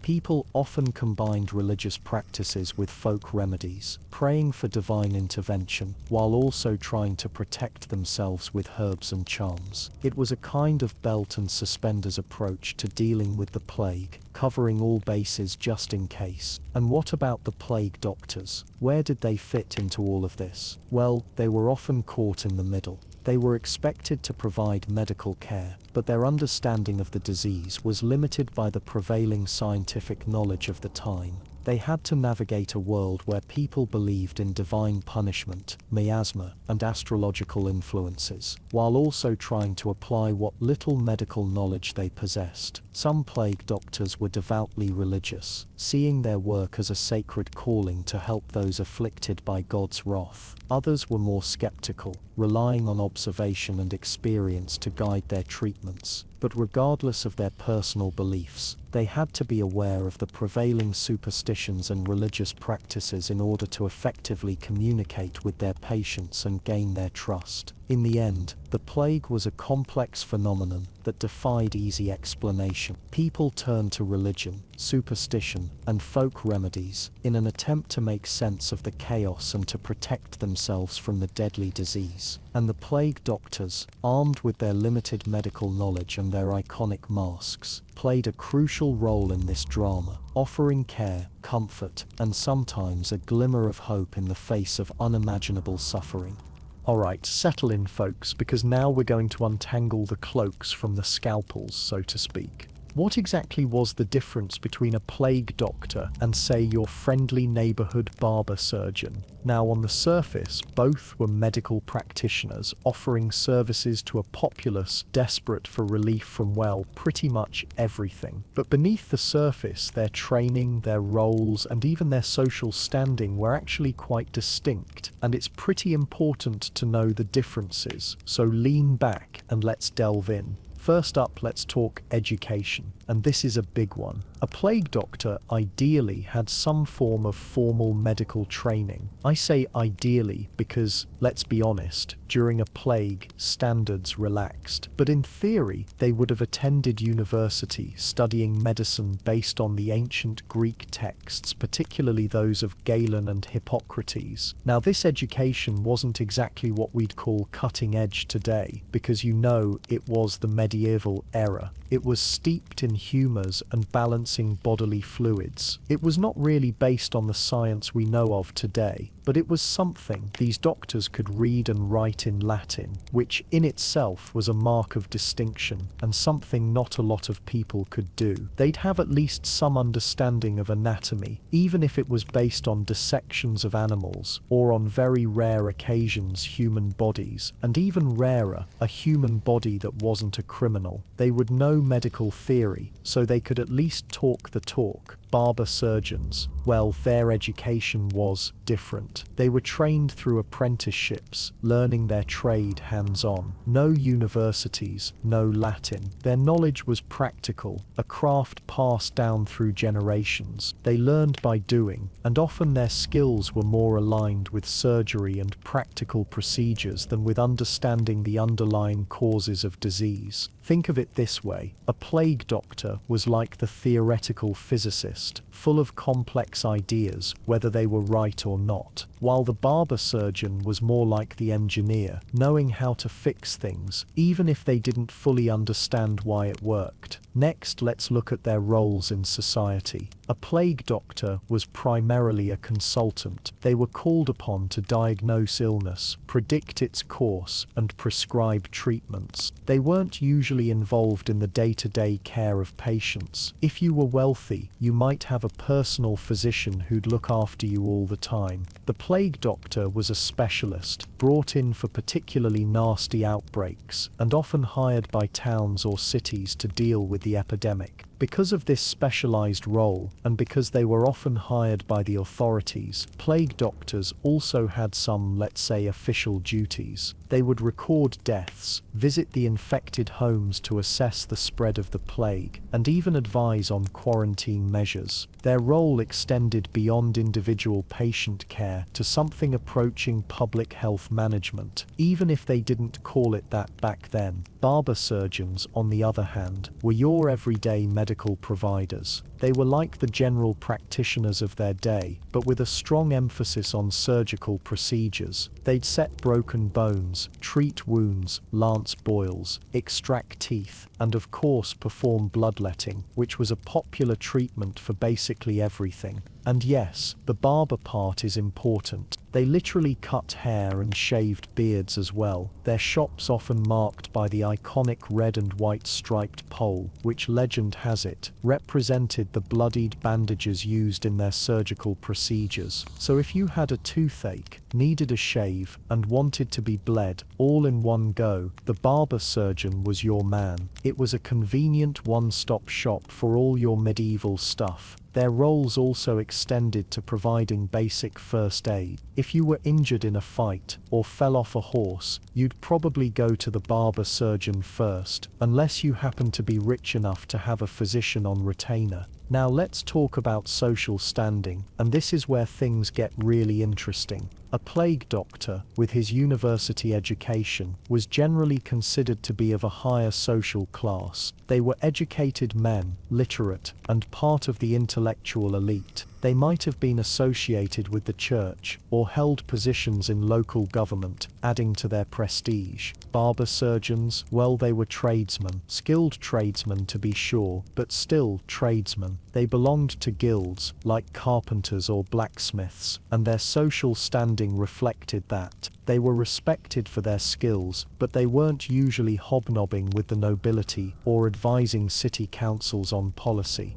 However, during a plague, the social dynamics shifted. Desperate times called for desperate measures, and suddenly, the plague doctor became incredibly important. Even if they weren't particularly effective, their advice was sought, their pronouncements heeded. They had the ear of the authorities, and their status rose accordingly. But that elevation was often temporary, tied directly to the epidemic. It's also worth noting that there was some, shall we say, tension between physicians and surgeons in general. Physicians, with their university education and theoretical knowledge, often looked down on surgeons, whom they saw as mere craftsmen. Surgery was considered a messy, bloody business, beneath the dignity of a learned man. Plague doctors, however, were kind of exempt from that hierarchy. This distinction played out in the types of treatments they offered. Plague doctors, true to their academic roots, favored treatments based on balancing the humors. Bloodletting was a common practice, as was prescribing herbal remedies, potions and special diets, and yes, even things like applying leeches. Their approach was often holistic, focusing on restoring the body's natural balance.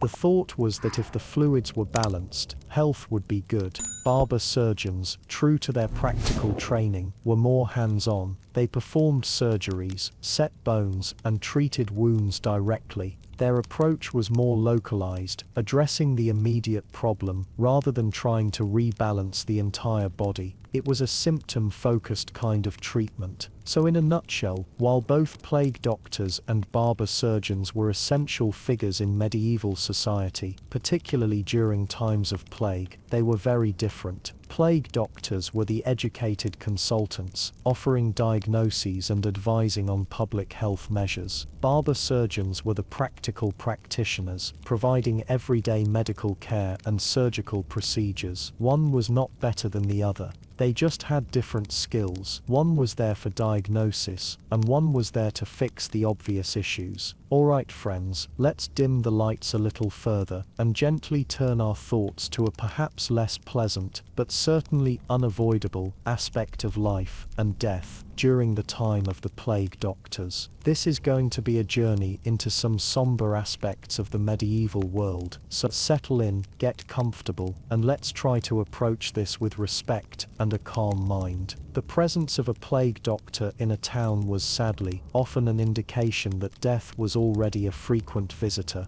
and so their duties extended beyond simply trying to cure the sick. They were also involved in varying degrees in the rituals and practicalities surrounding death itself. Their role in last rites and burial practices, though perhaps not always formally defined, became a necessary part of managing the devastation of the plague. Now, before we get into the specifics, it's important to remember that the concept of last rites varied depending on the individual's faith and the prevailing religious practices of the time. In predominantly Catholic areas, the last rites, or extreme unction, were a series of prayers and rituals performed by a priest to prepare the dying person's soul for its journey to the afterlife. These rites typically involved confession, the administration of Holy Communion, and the anointing of the body with consecrated oil. So where did the plague doctor fit into all of this? Well, ideally, a priest would be present to administer the last rites. However, during a plague outbreak, priests, like everyone else, were at risk. Some bravely continued their duties, ministering to the sick and dying, while others, understandably, fled or became ill themselves. In situations where a priest was unavailable, the plague doctor might find themselves acting as a surrogate, offering comfort, reciting prayers, or simply being a calming presence for the dying.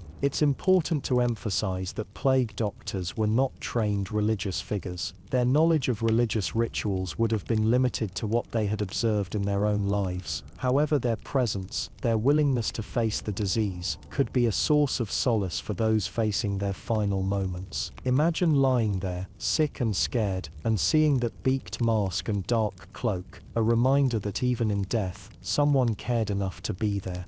Now let's move on to the somewhat grim topic of burial practices. The sheer scale of death during a plague outbreak presented enormous logistical challenges. Traditional burial practices, which often involved individual graves in consecrated ground, simply couldn't keep up with the number of bodies. Mass graves became a necessity, often hastily dug and overflowing with the deceased. The plague doctor's involvement in this process varied. In some cases, they might have been responsible for identifying the dead, documenting the cause of death as best they could, and overseeing the disposal of the bodies. This was a grim but vital task, helping to ensure some semblance of order in the face of overwhelming chaos.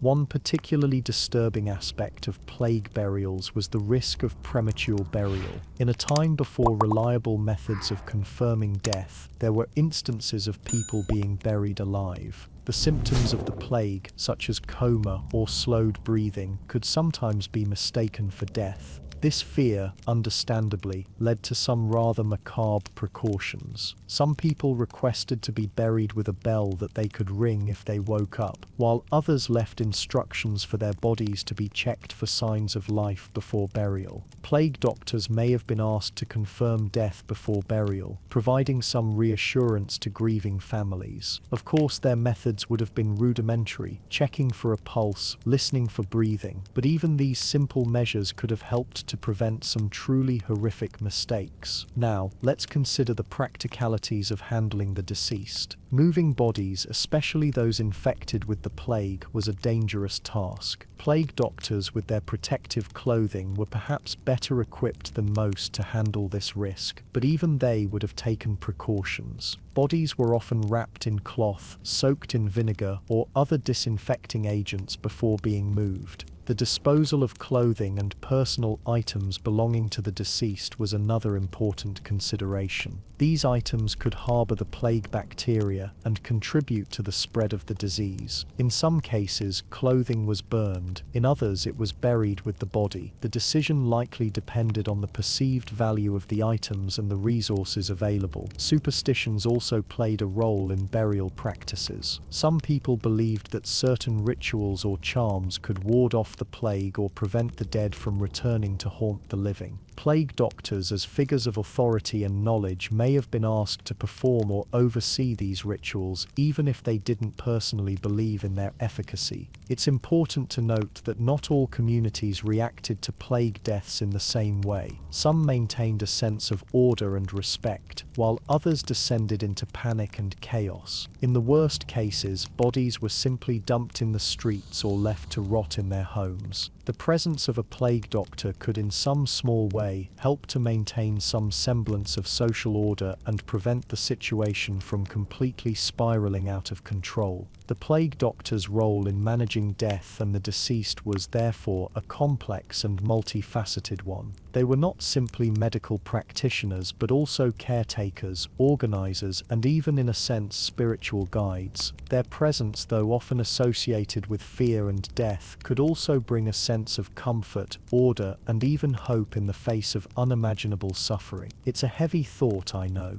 but it's important to remember the scope of what these doctors did. Dealing with death on such a massive scale must have taken a tremendous toll on the plague doctors themselves. We'll delve deeper into the psychological impact in a later section, but for now, let's just acknowledge the emotional burden they carried as they navigated the grim realities of plague-ridden communities. It's time we gently move on to more cheerful topics, perhaps. Alright friends, settle in, let's gently drift into a sometimes unsettling but necessary part of our plague doctor exploration, the psychological toll. It's easy to get lost in the beaked masks and strange remedies, but behind those leather visages were human beings wrestling with an almost unimaginable burden. Now imagine, if you will, steeping yourself into the daily existence of someone tasked with facing a terror that everyone else runs from. Can you even fathom the emotional weight? It's heavy, isn't it? Just imagining it. The most obvious and perhaps most pervasive emotion was, quite simply, fear. Fear of contracting the plague, of course. Despite their protective gear, which, let's be honest, wasn't exactly airtight, the risk of infection was ever present.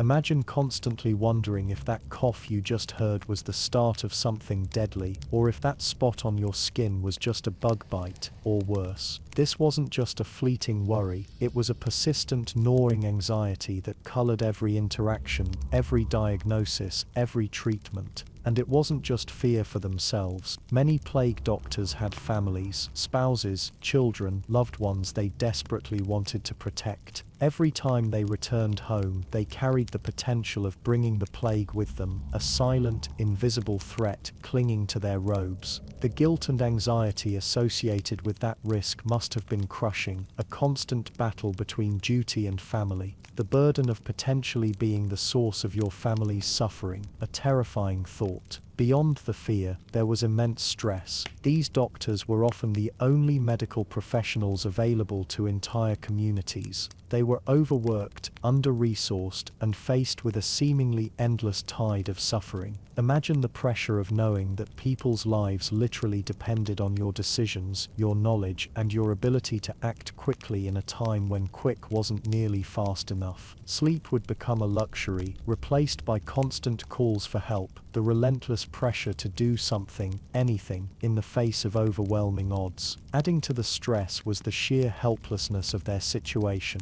Medical science in the medieval period, as we've touched upon, was, well, it wasn't exactly cutting edge. Many of the treatments were based on outdated theories or folklore, and often did more harm than good. Bloodletting, purging, dubious herbal remedies. Imagine the frustration of knowing that your best efforts were often futile, that you were essentially fighting a losing battle against an invisible enemy with ineffective weapons. Imagine seeing so many people die despite your best efforts, knowing that, no matter what you did, people suffered all the same. This helplessness could easily lead to feelings of despair and hopelessness, a sense that all your efforts were ultimately meaningless. And then there was the trauma. Witnessing death on a massive scale, day after day, is bound to leave scars. Plague doctors saw the worst of humanity, the agonizing deaths, the desperate pleas for help, the breakdown of social order. They saw families torn apart, communities decimated, and the utter devastation that the plague wrought on both body and soul.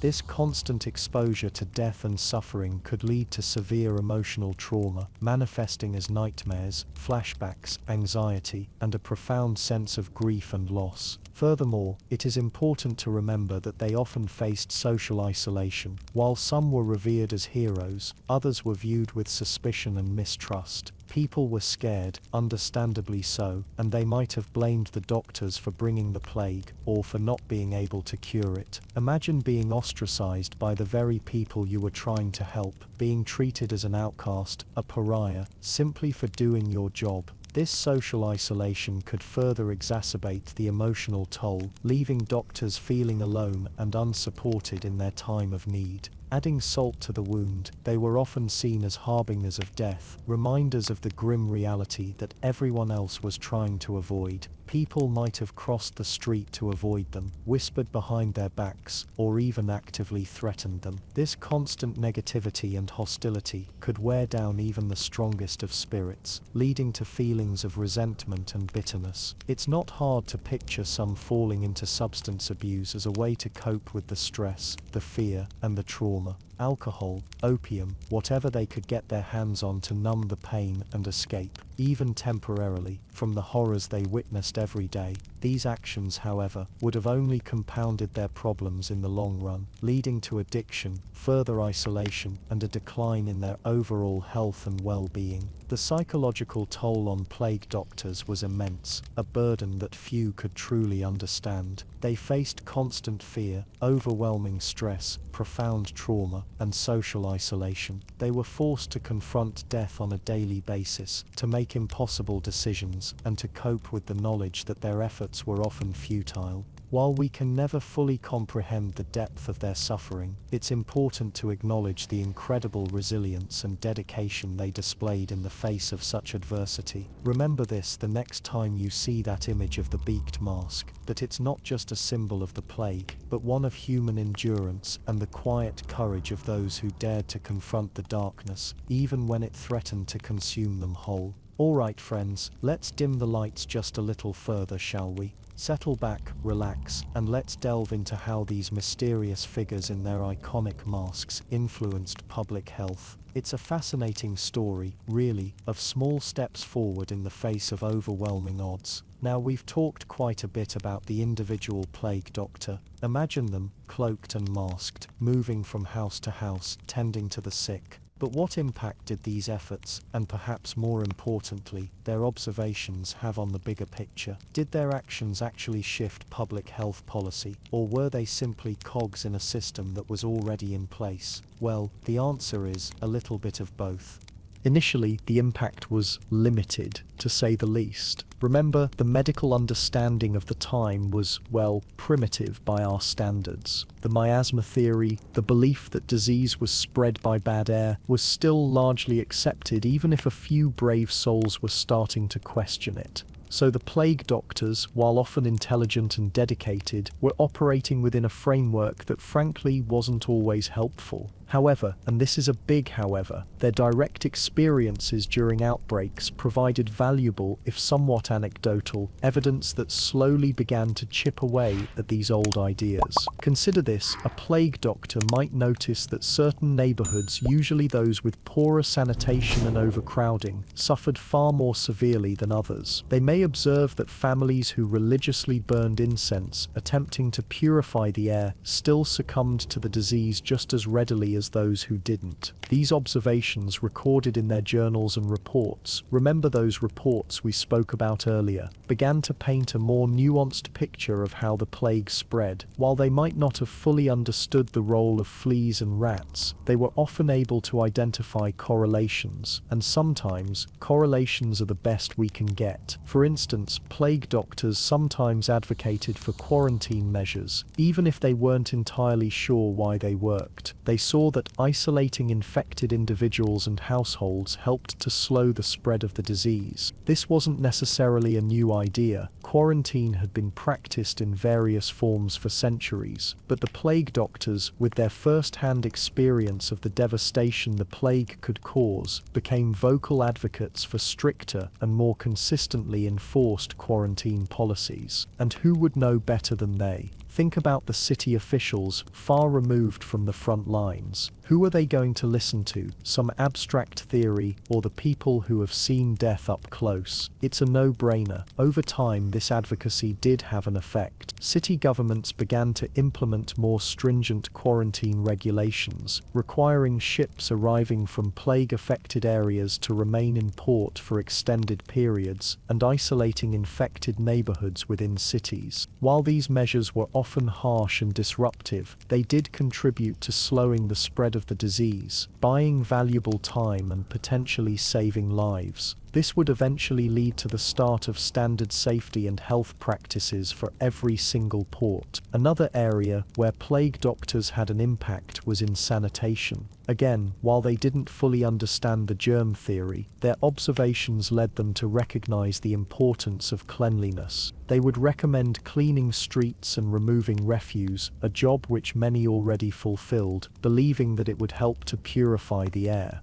Now this wasn't entirely wrong because of course, getting rid of the waste did reduce the rat population. This contributed to the implementation of improved sanitation measures in some cities, including the establishment of regular street cleaning and waste disposal services. Of course, progress was slow and uneven. Resistance to change was strong, particularly from those who stood to lose financially from new regulations. Imagine telling people that they can no longer dump their waste into the street. People will not be happy. But the persistent efforts of plague doctors, coupled with the recurring threat of devastating epidemics, gradually pushed public health policy in a more rational and effective direction. It's also important to remember that the role of the plague doctor wasn't just about treating the sick and advocating for better public health measures. They also served as a vital source of information. Their detailed reports provided invaluable data on the progression of the disease, the effectiveness of different treatments, and the social and economic impacts of the epidemic. This information, even if imperfect, helped city governments to make informed decisions about how to allocate resources and manage the crisis. Furthermore, let's keep in mind that because these doctors were so closely involved in public life during these times, they were also able to document changes in policy. What were the exact procedures before? What are they after?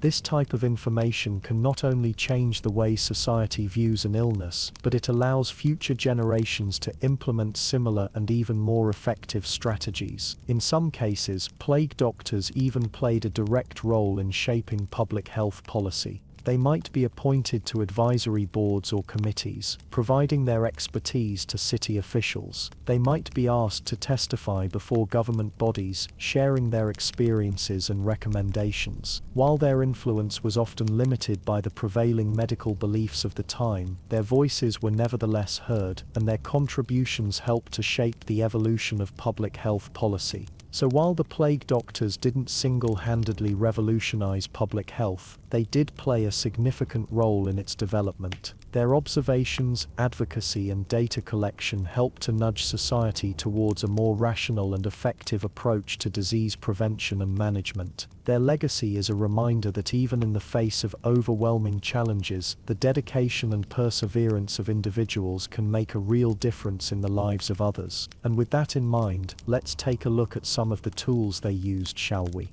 Alright, settle in as we delve into the somewhat strange yet essential toolkits of our medieval plague doctors. These weren't your standard physician's bags. They were filled with unique instruments, each carrying its own history and purpose, and all intended to hopefully keep our doctors safe, or at least give the impression of safety. First and foremost, we have the cane, or staff. Now this wasn't just a walking stick. Think of it more as a multi-tool. Firstly, it was a status symbol. It immediately identified the carrier as someone of authority, someone to be respected, or at least obeyed. This was especially important in times of social unrest and fear, when people were desperate for leadership. But the cane's usefulness went far beyond mere symbolism. Plague doctors generally tried to avoid physical contact with patients, understandable right. The cane allowed them to examine patients from a distance. They could use it to lift clothing to check for buboes, those telltale swollen lymph nodes. They could also use it to direct assistance, or even to ward off overly curious or desperate individuals. And perhaps rather morbidly, the cane could be used to poke or prod the dead or dying. Remember, these were times of mass death, overwhelmed with corpses, and often there simply weren't enough people to handle removals.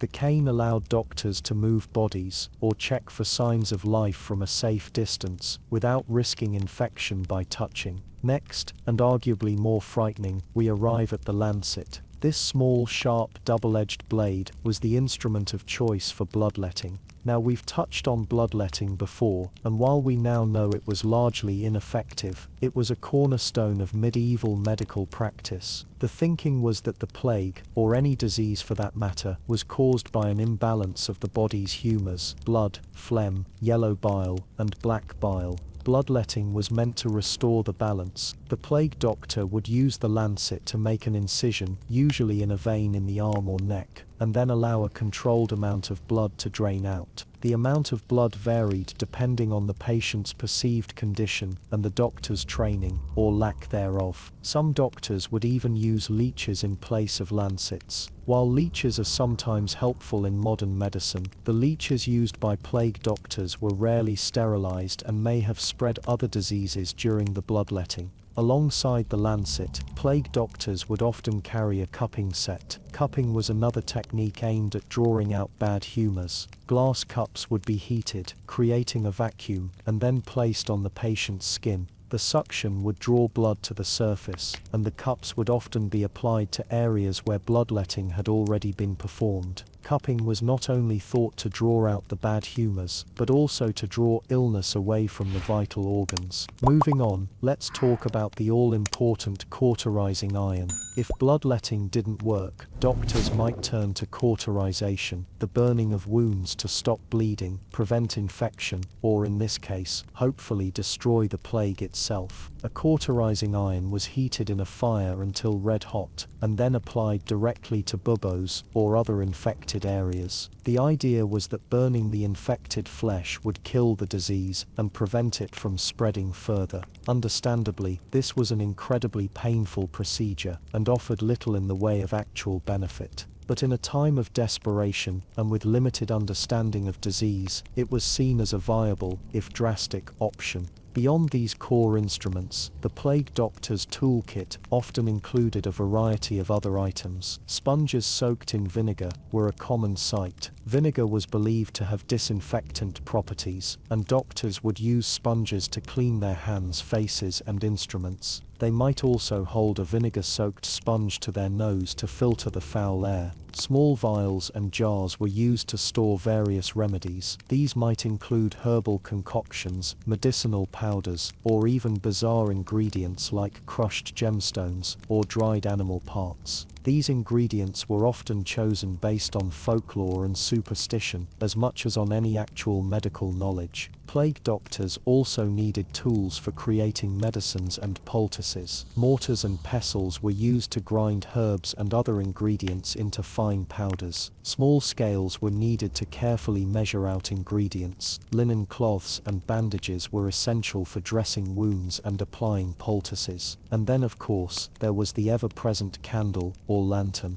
Plague doctors often worked in dark, cramped, and poorly ventilated conditions. They were called to visit patients at all hours of the day and night, so a reliable light source was essential for navigating the plague-ridden city and examining patients in dim light. Finally, let's remember one of the simplest but most crucial tools of all: paper and ink. Plague doctors were often tasked with documenting the spread of the disease, recording symptoms, treatments, and mortality rates. These records, while often incomplete and inaccurate, provide valuable insights into the plague outbreaks and the medical practices of the time. They were, in a way, early epidemiologists, attempting to understand and track the disease in order to hopefully control it. So, the plague doctor's toolkit was a mix of medical instruments, protective gear, and symbolic items. While many of the treatments were ineffective, or even harmful, it's important to remember the context. These doctors were operating with limited knowledge, in a time of immense fear and desperation. Their tools, for better or worse, were their attempt to confront the plague and offer some semblance of hope in the face of overwhelming death. Alright, settle in, friends. Let's imagine, if you will, a day, just a regular day, in the already quite irregular life of a medieval plague doctor. It's a world that's vastly different from our own, but trust me, it's interesting to consider as we imagine a normal day in the midst of such an atypical, dangerous, and fascinating job. The day begins not with the chirping of birds or the gentle glow of sunrise, but with a jarring clatter. Perhaps it's the sound of the town crier announcing yet another death toll, or the mournful tolling of church bells, a near constant soundtrack during the plague years. The doctor, if he has any family, might hear his wife and children stirring early, preparing for another day lived under the shadow of sickness, hopefully having survived the night. Our doctor's day begins well before sunrise. He might wake before dawn, and his first task is a ritual of preparation, almost a spiritual one, considering what he will face that day. First, there's the matter of the garb. The underlayers, perhaps linen or wool, depending on the climate, are meticulously checked. Are there any tears? Any signs of wear that might compromise their protective function? Remember, these layers are the first line of defense, a barrier against the miasma, the bad air believed to carry the plague. Next, the physician's long coat, typically made of waxed canvas or leather, is examined. It is essential this garment remains intact, with no breaks to allow the plague-ridden vapors to touch him. It must be oiled and waterproof to an extent, ensuring that it won't readily absorb any tainted fluids or particulate matter. It's stiff and probably uncomfortable, but survival trumps comfort. The distinctive hood and hat are also essential. These aren't merely for show, they're part of the complete protective system. The hood ensures no skin is exposed, and the wide-brimmed hat marks the doctor as a medical professional, a signal to the community that despite the danger, someone is trying to help. The most iconic part of the outfit, the beaked mask, is perhaps the most crucial. The beak is filled with a concoction of herbs and spices, lavender, rosemary, cloves, mint, camphor, and more. These aren't just pleasant scents, they're believed to filter and purify the air, warding off the plague's influence. The mask is secured tightly, and the glass eyes are checked for cracks. They must be clear enough to see, but sealed enough to keep out the harmful vapors. Gloves, typically leather, are pulled on, followed by boots, also leather, extending high up the legs. These are often treated with wax or oil for added protection. The entire process can take a considerable amount of time, a somber ritual enacted each morning. It's not a guarantee of safety, but it's a necessary step, a psychological armor as much as a physical one. With the protective gear in place, the doctor gathers his tools. The most important is the wooden cane, used to examine patients without making direct contact. It allows him to lift clothing, probe swellings, and maintain a safe distance. He also carries a lancet for bloodletting, a common, though often ineffective, treatment. Small vials are kept ready for collecting samples, though diagnostic methods are rudimentary at best. Poultices, made from various herbs and ingredients, are prepared and stored in small containers. A sponge soaked in vinegar may also be carried to freshen and disinfect the air around him, or even to wipe his skin down. A notebook and quill are essential for documenting cases, recording symptoms, and tracking the plague's spread. While the understanding of disease is limited, careful observation is still crucial. A vial of strong-smelling salts, like ammonia, could also be included in the kit, ready to snap an ailing patient back to awareness. Finally, a supply of payment. Perhaps coins if he's fortunate enough to be compensated, or perhaps just promises of future payment, or even heartfelt gratitude. The doctor knows that his services are desperately needed, but he also needs to provide for his own family. Emerging from his home, the doctor is immediately confronted with the reality of the plague. The streets are often deserted. Those who can afford to stay indoors do so.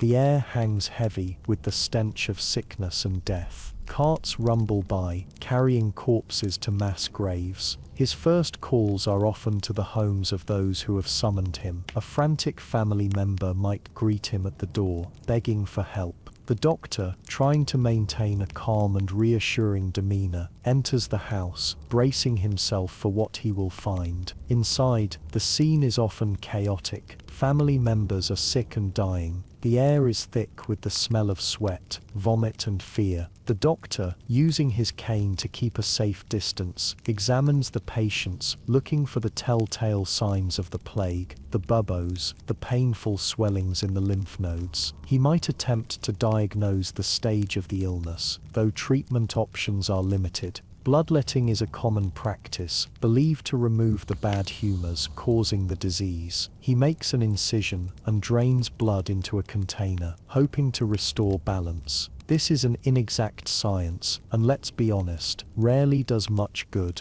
Poultices, made from herbs and other ingredients, are applied to the bubbos, hoping to draw out the poison. Sometimes, these poultices contain ingredients that might have some beneficial effect, such as anti-inflammatories or mild antiseptics. But more often than not, they're just a placebo, offering comfort more than cure. The doctor offers words of comfort and reassurance, though he knows that in many cases there is little he can do. He advises on quarantine measures, urging the family to isolate the sick from the healthy, though in cramped living conditions, this is often impossible. He documents the case in his notebook, carefully recording symptoms, treatments and outcomes. This information, while limited by the medical knowledge of the time, is still valuable for tracking the plague's progression and identifying patterns. Between house calls, the doctor might visit the local authorities, offering his expertise and advice on public health measures. He might advocate for stricter quarantine regulations, for the cleaning of streets, or for the proper disposal of corpses. He understands that controlling the plague requires a community effort, but he often faces resistance from those who are skeptical, fearful, or simply overwhelmed. As the day wears on, the doctor becomes increasingly exhausted, both physically and emotionally. The constant exposure to sickness and death takes a toll. He worries about his own safety, about the safety of his family. He tries to maintain a professional detachment, but he can't help but be affected by the suffering he witnesses. Meals are often taken on the go, a quick bite of bread or a piece of cheese. There's little time for rest or relaxation. The doctor knows that there are more people who need his help, and he feels a sense of duty to continue, even when he's running on empty. As dusk approaches, the doctor might visit the local plague hospital, a grim and desperate place. Here the sickest patients are housed, often in overcrowded and unsanitary conditions. The doctor assists the nurses and attendants, offering what care he can. He knows that the chances of survival in the hospital are slim, but he also knows that it offers a place for the afflicted to be cared for, even in their final hours. Finally, as darkness falls, the doctor returns home, weary and disheartened. He removes his protective gear, carefully cleaning and disinfecting each item. He washes himself thoroughly, hoping to remove any trace of the plague. He spends time with his family, offering what comfort and support he can. He might share a simple meal, trying to maintain a sense of normalcy in a world that is anything but normal. Before sleep, the doctor reflects on the day, on the patients he has seen, on the lives he has tried to save. He wonders if he's making a difference, if his efforts are worthwhile. He knows that the plague is a formidable enemy, and that he's just one person fighting against it, but he also knows that he can't give up. He has a duty to his community, to his patients, to his family. So he prays for strength, for guidance, and for the hope that tomorrow will be a better day.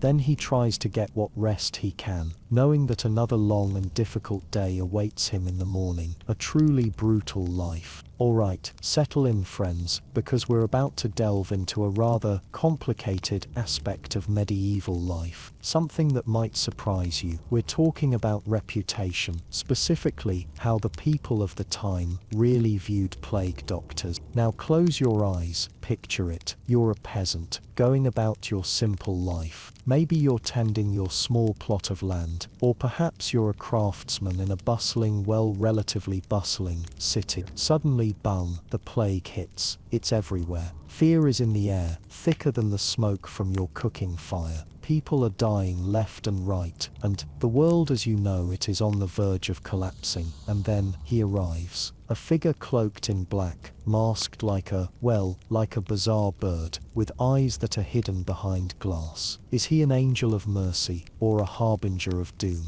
It's tough to tell, isn't it? The truth is, the reputation of the plague doctor was complex. It wasn't a simple case of being a universally loved hero or a despised villain. The reality was far more nuanced. And trust me, nuance is everywhere in history. You just need to look closely. On one hand, plague doctors were seen as a kind of last resort, when everyone else was fleeing, when even the church sometimes was struggling to cope. These doctors were often the only ones willing to actually go in and try to help. They were, in a way, putting themselves at incredible risk, entering homes that others were desperately trying to avoid. That required a certain bravery, wouldn't you agree? Or perhaps a certain desperation.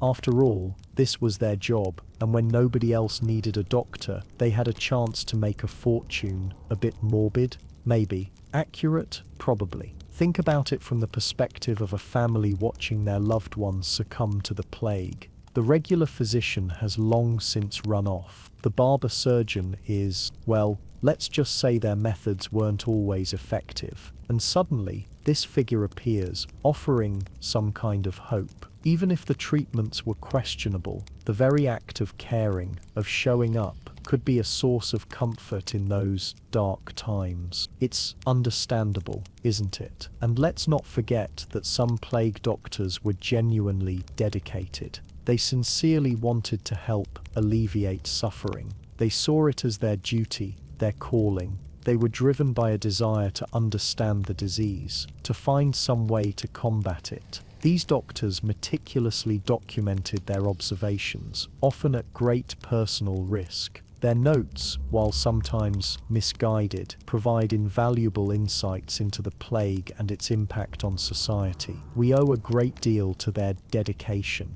But then there's the other side. For many, the plague doctor wasn't a hero. He was an outsider, someone viewed with suspicion and mistrust. After all, where did he come from?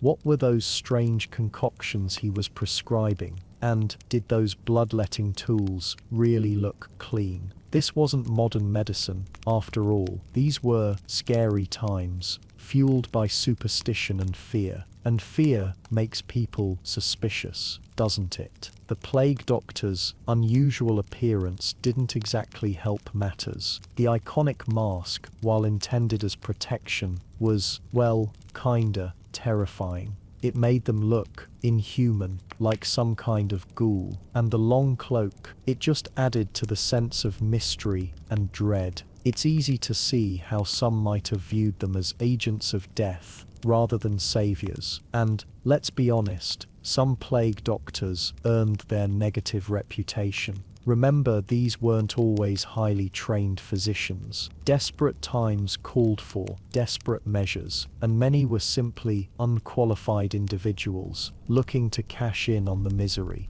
They were charlatans, preying on the vulnerable and profiting from their suffering. Their treatments, often based on outdated theories and questionable practices, could actually do more harm than good. Bloodletting, purging, applying, bizarre poultices. Sometimes you had to wonder if the cure was worse than the disease. And when these treatments failed, as they often did, it only fueled the mistrust and resentment. There's also the pay. Plague doctors were often expensive. They charged high fees for their services, which understandably angered those who were already struggling to survive. It created a perception of them as greedy, profiting from the misfortune of others. And let's be honest, it's hard to relax when you think someone's using you, isn't it? Furthermore, plague doctors sometimes had the unenviable task of enforcing quarantine measures. They were responsible for isolating the sick, marking houses with signs of infection, and even overseeing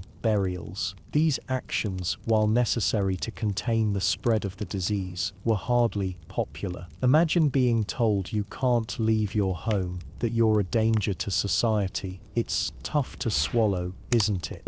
It's infuriating. It's easy to see how the plague doctor could become the target of that anger. So were they heroes or villains? The answer, as it so often is with history, is neither, and both. They were complex individuals operating in a complex situation. Some were genuinely trying to help, putting their lives on the line for the sake of others. Others were less scrupulous, motivated by greed or self-preservation.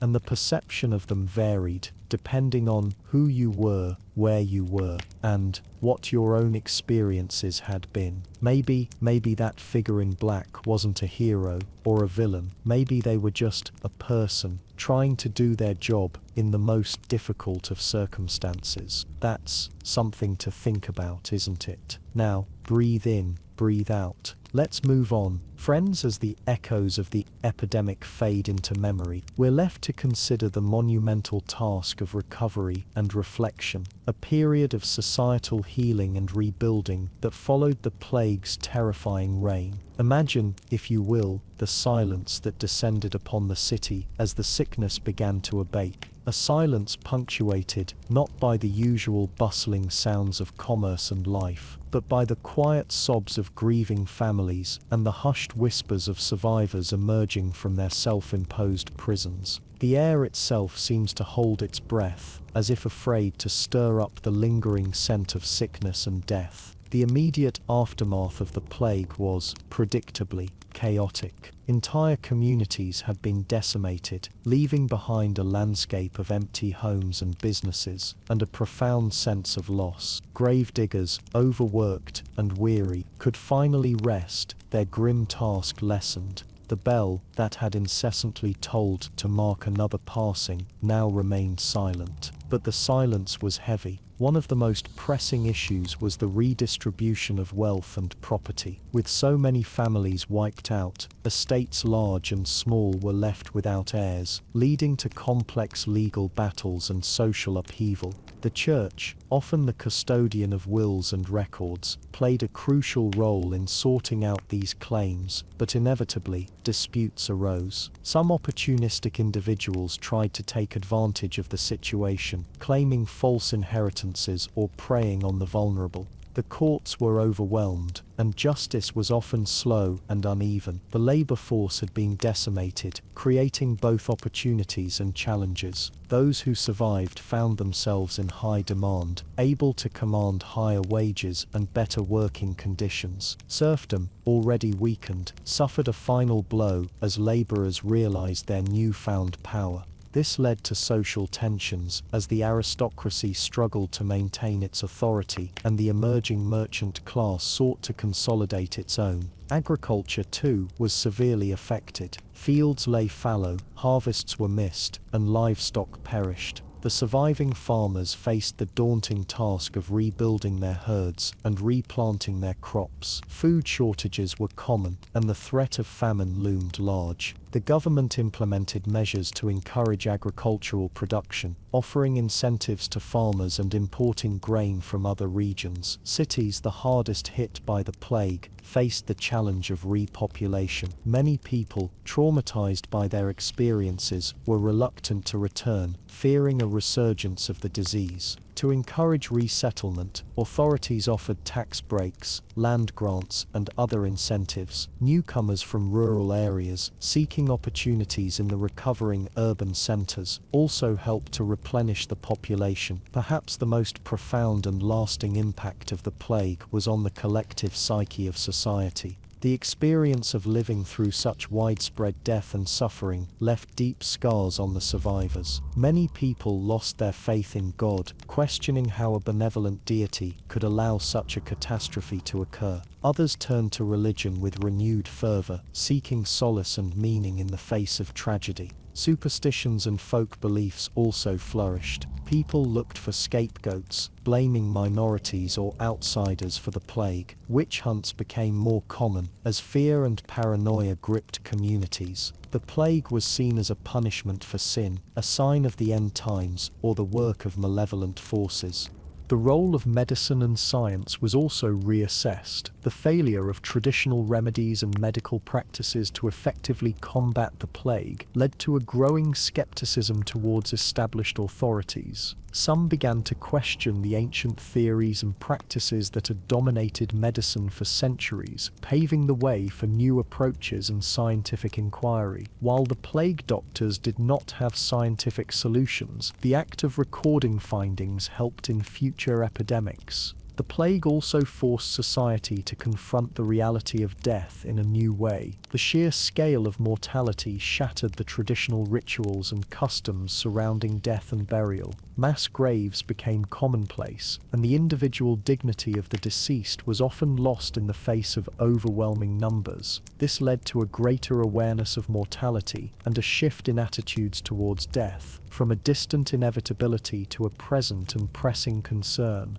Rebuilding society after the plague was a long and arduous process. It required not only physical reconstruction but also a healing of the collective spirit. New social structures and institutions emerged, reflecting the changed realities of a post-plague world. The experience of living through the epidemic fostered a greater sense of community and solidarity, as people realized their shared vulnerability and the importance of mutual support. In the aftermath, there was a renewed focus on public health. Cities began to invest in sanitation systems, improving water supplies and waste disposal. Quarantine measures, previously ad hoc and ineffective, became more organized and strictly enforced. Hospitals were established to care for the sick and prevent the spread of disease. The plague also had a significant impact on art and literature. Artists and writers grappled with themes of death, loss, and the fragility of human existence. Works of art depicted the horrors of the plague, the suffering of the afflicted, and the triumph of the human spirit in the face of adversity.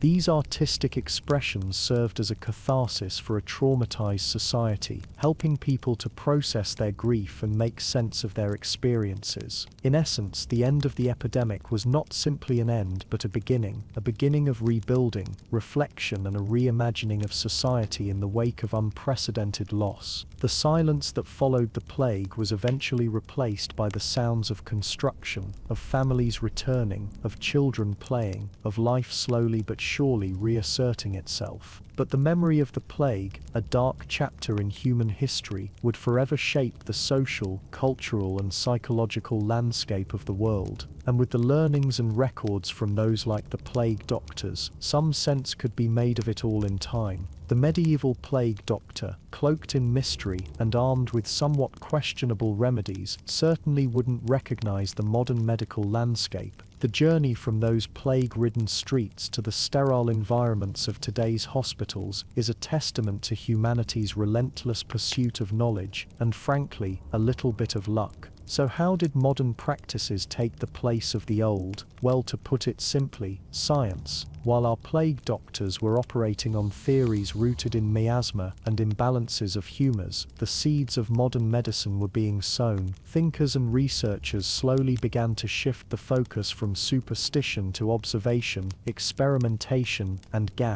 even dissection. One of the biggest turning points was the development of germ theory in the mid-19th century. Before this, the idea that invisible microorganisms could cause disease was largely dismissed. Scientists like Louis Pasteur and Robert Koch, through meticulous experimentation, demonstrated that specific germs were responsible for specific illnesses. This was a game changer. No more blaming bad air, at least not entirely. We finally understood that tiny living things could invade the body and wreak havoc. This understanding led to a revolution in sanitation and hygiene. Suddenly, hand-washing wasn't just some quirky habit, it was a life-saving practice. Cities began investing in clean water supplies, sewage systems, and public health initiatives. Hospitals, once breeding grounds for infection, started adopting sterile techniques. We traded the beak and herbs for antiseptics and sterilized equipment. The survival rate shot up dramatically. Now, consider the plague doctor's treatment toolkit: bloodletting, purging, and questionable herbal concoctions. While these practices might seem barbaric to us now, they were based on the best available knowledge at the time. But as scientific understanding progressed, these treatments were gradually abandoned in favor of evidence-based medicine. The development of antibiotics in the 20th century was another massive leap forward. Suddenly, bacterial infections, which had been a death sentence for centuries, could be treated with relative ease. Conditions like pneumonia, sepsis, and yes, even the plague, became far less deadly. The plague doctor's herbal remedies, while sometimes offering symptomatic relief, simply couldn't compete with the targeted killing power of antibiotics. Surgery also underwent a massive transformation. Before anesthesia and antiseptic techniques, surgery was a brutal and often fatal affair. Patients were often awake and fully aware of the procedures, and infections were rampant.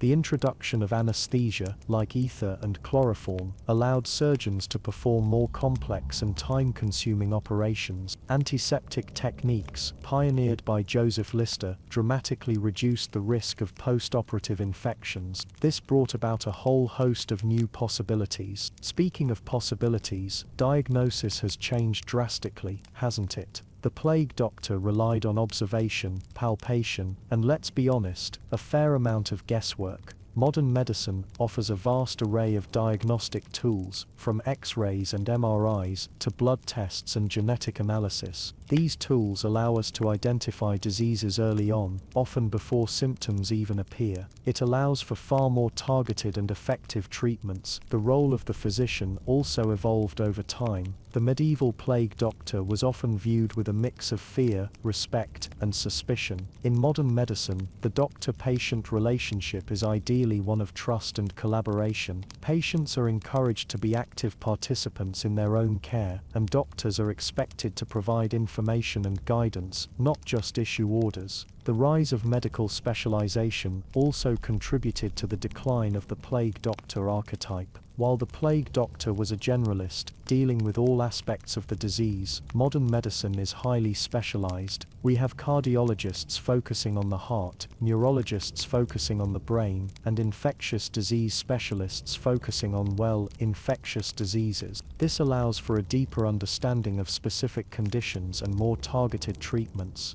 Let's not forget the development of vaccines. Edward Jenner's pioneering work on smallpox vaccination in the late 18th century paved the way for the development of vaccines against a whole host of diseases, from polio to measles to, more recently, COVID-19. Vaccines have dramatically reduced the incidence of infectious diseases and have even eradicated some altogether. Who needs a beak full of herbs when you've got a vaccine that can prevent the disease in the first place? Perhaps one of the biggest differences between the plague doctor era and modern medicine is the emphasis on research and evidence-based practice. Modern medical treatments are rigorously tested in clinical trials before being widely adopted. This helps to ensure that they are both safe and effective. The plague doctor, bless their hearts, was often operating on hunches and anecdotal evidence. The professionalization of medicine also played a key role. Medical schools were established, standardized curricula were developed, and licensing procedures were put in place. This helped to ensure that doctors were properly trained and qualified to practice medicine.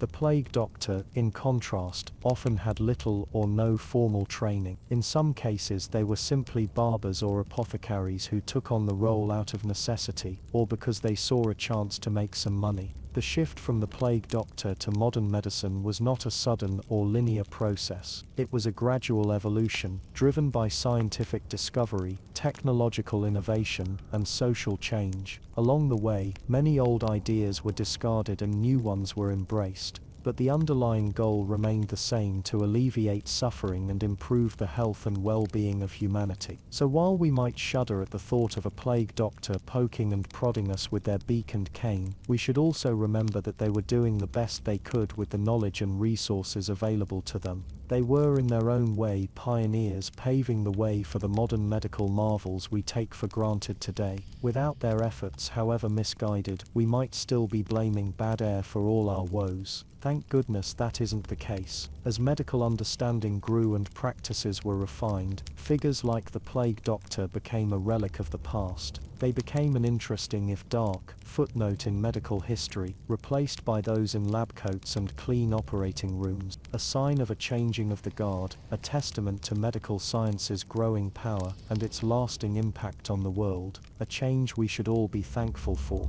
Alright friends, settle in because we're about to delve into something truly fascinating. The lasting legacy of our beaked buddies, the plague doctors. You might think of them as figures confined to history books, but their influence influence stretches far beyond the dusty pages, weaving its way into art, literature, and even our modern perception of medicine.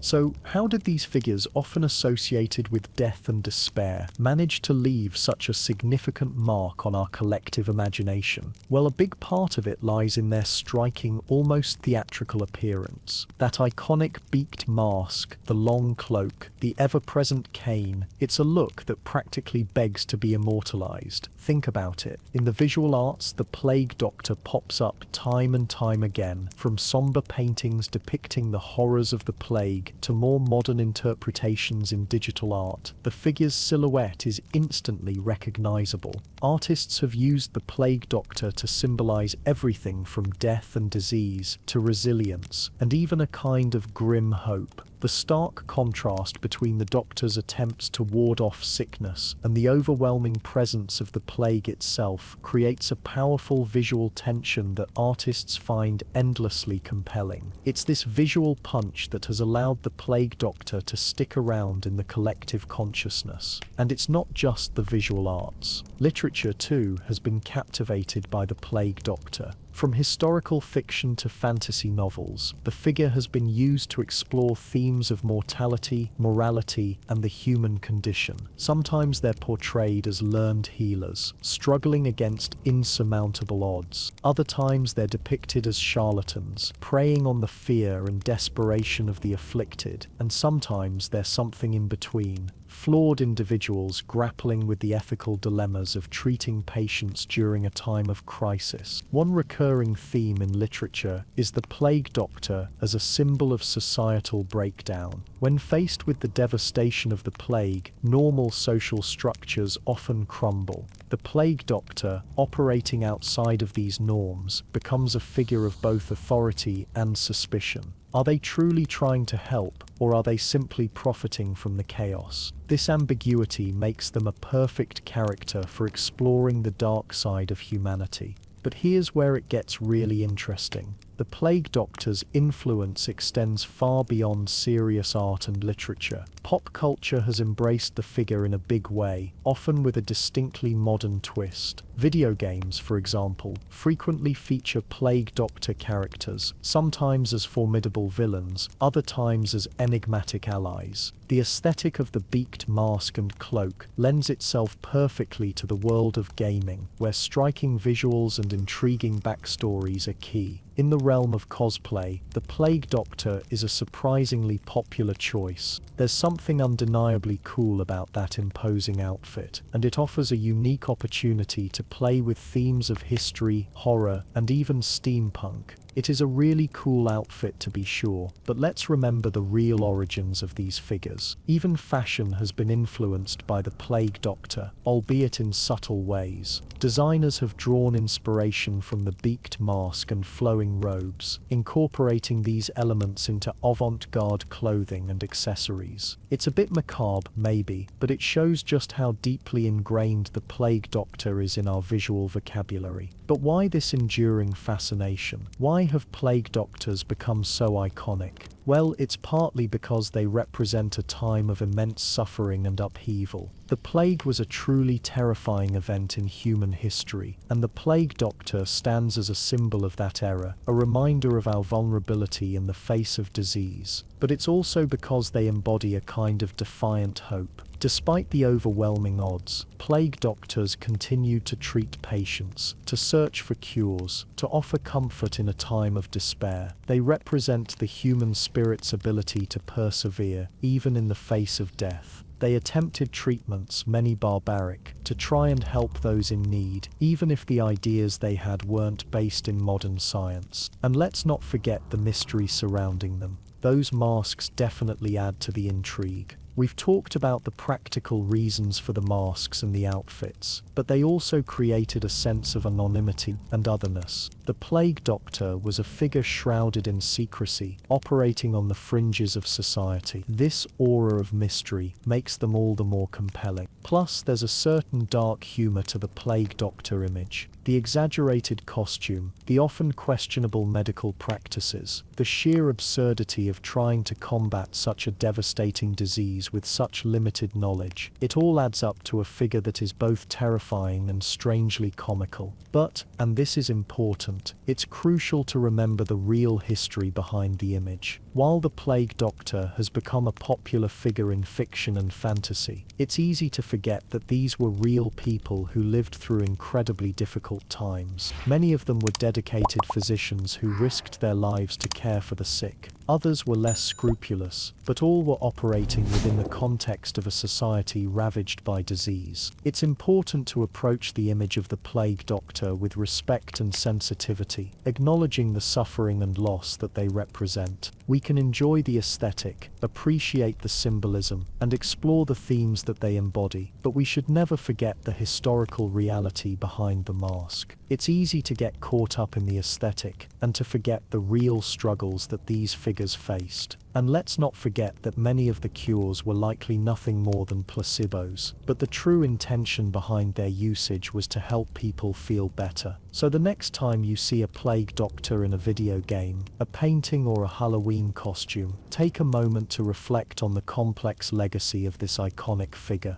They represent a time of immense suffering, but also a time of resilience, innovation, and the enduring human spirit. And it's that complex mix of fear and hope, death and life, that continues to captivate us centuries later. It's a reminder of how far we've come in medicine, and a testament to the human ability to persevere. Alright, settle in close friends, because we're about to wander into some really tough territory, even for the hardiest of souls back then. Imagine being a plague doctor, right? You're facing a city drowning in sickness. Death is everywhere, and, well, you can't save everyone. That's the awful truth of it. So, how did they decide who got help and who didn't? It's not a pretty picture, but it's a necessary one if we truly want to understand their lives. Now first, let's establish something crucial. Resources were incredibly limited. It wasn't like today where you have hospitals stocked with medicine and armies of healthcare workers. Back then, a plague doctor might have just his bag of herbs, a lancet for bloodletting, and maybe an assistant if he was lucky. That's it. And with entire neighborhoods ravaged, the demand far, far outweighed what he could offer. So what factors came into play? Well, first, there was social standing, sad as it is to say. Remember, these doctors often relied on patronage, meaning they were supported by wealthy families or the church. Naturally, they felt a stronger obligation towards those who provided for them. A nobleman showing symptoms, he'd likely get seen first, regardless of how severe his case was compared to a commoner down the street. It's unfair, undeniably, but that's how deeply ingrained social hierarchy was. Payment played a role too. Plague doctors were often contracted by towns or individual families. Those who could afford to pay more, or promised a larger sum upon recovery, would understandably receive preferential treatment. It wasn't necessarily about greed, although that surely factored in for some, but more about ensuring their own survival and ability to continue treating anyone at all. A starving doctor can't help anyone, can he? It's a grim calculus. Then there was the perceived usefulness to society. This is where things get even murkier. A merchant vital to the city's trade, a baker ensuring everyone had bread. These individuals might be prioritized because their survival was seen as crucial to the overall well-being of the community. Again, cold, calculating, but in a desperate situation, these were the kinds of decisions that were made. A healthy baker means everyone gets bread, even those who couldn't pay. Age and health were also considered, though often in brutal ways. Someone already frail or elderly, with a limited chance of recovery even without the plague, might be passed over in favor of a younger person with a stronger constitution. It wasn't necessarily about a lack of compassion, but more about trying to maximize the chances of saving someone. It's like a triage situation, but on a much larger, more agonizing scale. And what about families? This is where the ethical knot tightens even further. Did a doctor prioritize the head of the household, the one responsible for providing for everyone else? Or did he focus on the children, hoping to preserve the next generation? There was no easy answer, and each doctor likely wrestled with these choices constantly. Now, it's important to remember that many plague doctors did act with genuine compassion and bravery. They risked their lives every single day, often facing hostility and fear from the very people they were trying to help. Some dedicated themselves to treating the poorest and most vulnerable, regardless of their ability to pay or their social standing. These were the true heroes, the ones who upheld their oaths in the face of unimaginable suffering. But even the most well-intentioned doctor couldn't escape the limitations of the time. They had to make impossible choices, choices that would haunt them for the rest of their lives. They had to decide who lived and who died, often with very little information, and even fewer resources. The psychological toll must have been immense. Imagine the guilt, the constant second-guessing, the knowledge that every decision or indecision had life or death consequences. They saw death on a scale most of us can't even fathom, and they had to carry that weight, day after day, plague after plague. And what about those who were left behind? What about those who were deemed unworthy of treatment, whether because of their poverty, their age, or simply because the doctor had reached his limit? They were often left to die alone, without comfort or care, their fate sealed by circumstances beyond their control. It's a heartbreaking reality, and one that reminds us just how brutal life could be in those times. So the next time you see a plague doctor depicted in a movie or a video game, remember that they weren't just spooky figures in masks. They were human beings, grappling with impossible choices in the face of overwhelming tragedy. They were flawed, certainly, and sometimes made decisions that we would find morally reprehensible today. But they were also products of their time, operating within a system that was inherently unfair and unequal.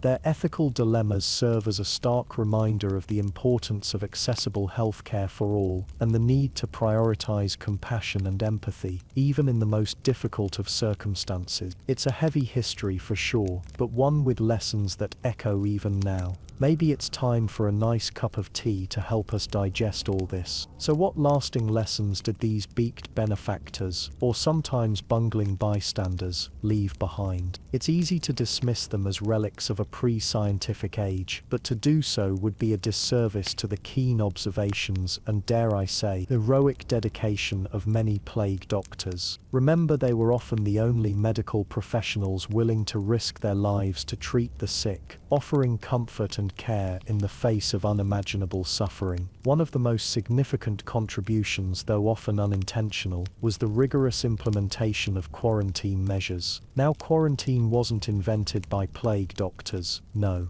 The concept existed long before, but the sheer scale and severity of the plague outbreaks forced a more systematic approach. Plague doctors, often operating with the authority of city officials, enforced isolation, tracked infected households, and oversaw the establishment of lazarettos, basically plague hospitals outside city walls. While their understanding of why quarantine worked was limited, remember they were largely operating on the miasma theory. Their practical application of it was crucial in slowing the spread of the disease. They learned through grim experience that separating the sick from the healthy, even imperfectly, could significantly reduce the number of new infections. This understanding of the effectiveness of separation became a cornerstone of future epidemic control strategies, informing public health responses to cholera, smallpox, and much later, even influenza, and yes, even more recently, COVID-19.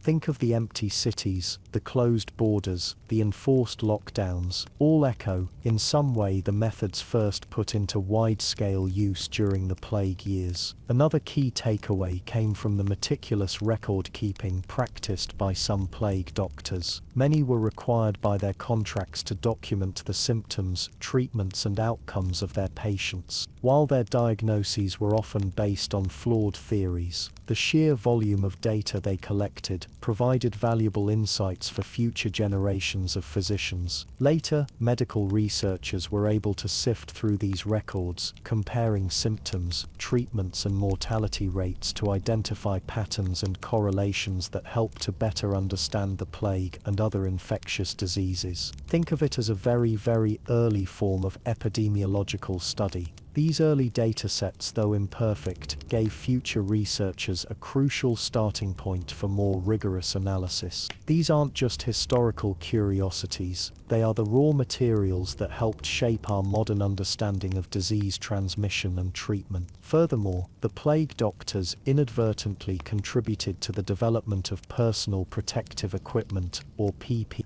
Their iconic beaked masks and layered garments, while conceived with the miasma theory in mind, offered a degree of protection against fleas, which we know now, thanks to the work of folks like Paul Lewis-Simond, that fleas were the primary vector for the bubonic plague. The full body coverage minimized skin exposure, reducing the likelihood of flea bites, and the beak, filled with aromatic herbs, acted as a rudimentary filter, even if it didn't actually ward off bad air. This concept of creating a barrier between the caregiver and the infected patient, born out of necessity and fear, paved the way for the development of more effective protective gear used by healthcare professionals today. When we see doctors and nurses in modern hazmat suits, remember the distant echo of those cloaked figures walking through the streets of plague-ridden cities centuries ago. Beyond the practical lessons, the plague doctors also played a role in shifting societal attitudes towards medicine and public health. Their willingness to confront the plague head-on, even when faced with overwhelming odds, helped to elevate the status of physicians and legitimize the role of medicine in public life. They became figures of authority, not just treating individual patients, but also advising city officials on public health measures and enforcing quarantine regulations. This increased prominence of the medical profession helped to pave the way for the development of more organized and effective public health systems in the centuries that followed. The idea that the state had a responsibility to protect the health of its citizens, at least in part, found fertile ground because of the very visible and active role the plague doctors played during times of crisis. Now, it's important to acknowledge the limitations of their knowledge and the often questionable effectiveness of their treatments. Bloodletting, purging, and the application of bizarre concoctions rarely did any good, and in some cases may have actually harmed patients. But even in their failures, there were lessons to be learned. The recognition that traditional methods were often ineffective prompted some physicians to seek out new approaches and to question established medical dogma. The plague years were in a sense a crucible for medical innovation, even if that innovation was slow and halting. The desperation to find effective treatments led to experimentation, observation, and a gradual accumulation of knowledge that would eventually pave the way for more scientific approaches to medicine. But perhaps the most important legacy of the plague doctors lies in their demonstration of courage, compassion, and commitment to service in the face of unimaginable adversity. They were not always right, and they were certainly not miracle workers, but they were often the only source of hope and comfort for communities ravaged by disease. They risked their lives to care for the sick, to console the dying, and to maintain order in the midst of chaos. Their stories, both the factual accounts and the legends that have grown up around them, serve as a powerful reminder of the importance of empathy, resilience, and the human capacity for selflessness in times of crisis. They remind us that even in the darkest of times, there are those who are willing to step forward, to face danger, and to offer what comfort and care they can to those in need. In the end, it's not just about scientific knowledge or medical expertise. It's about the willingness to serve, to care, and to stand in the face of fear and despair. That perhaps is the most valuable lesson the plague doctors can teach us.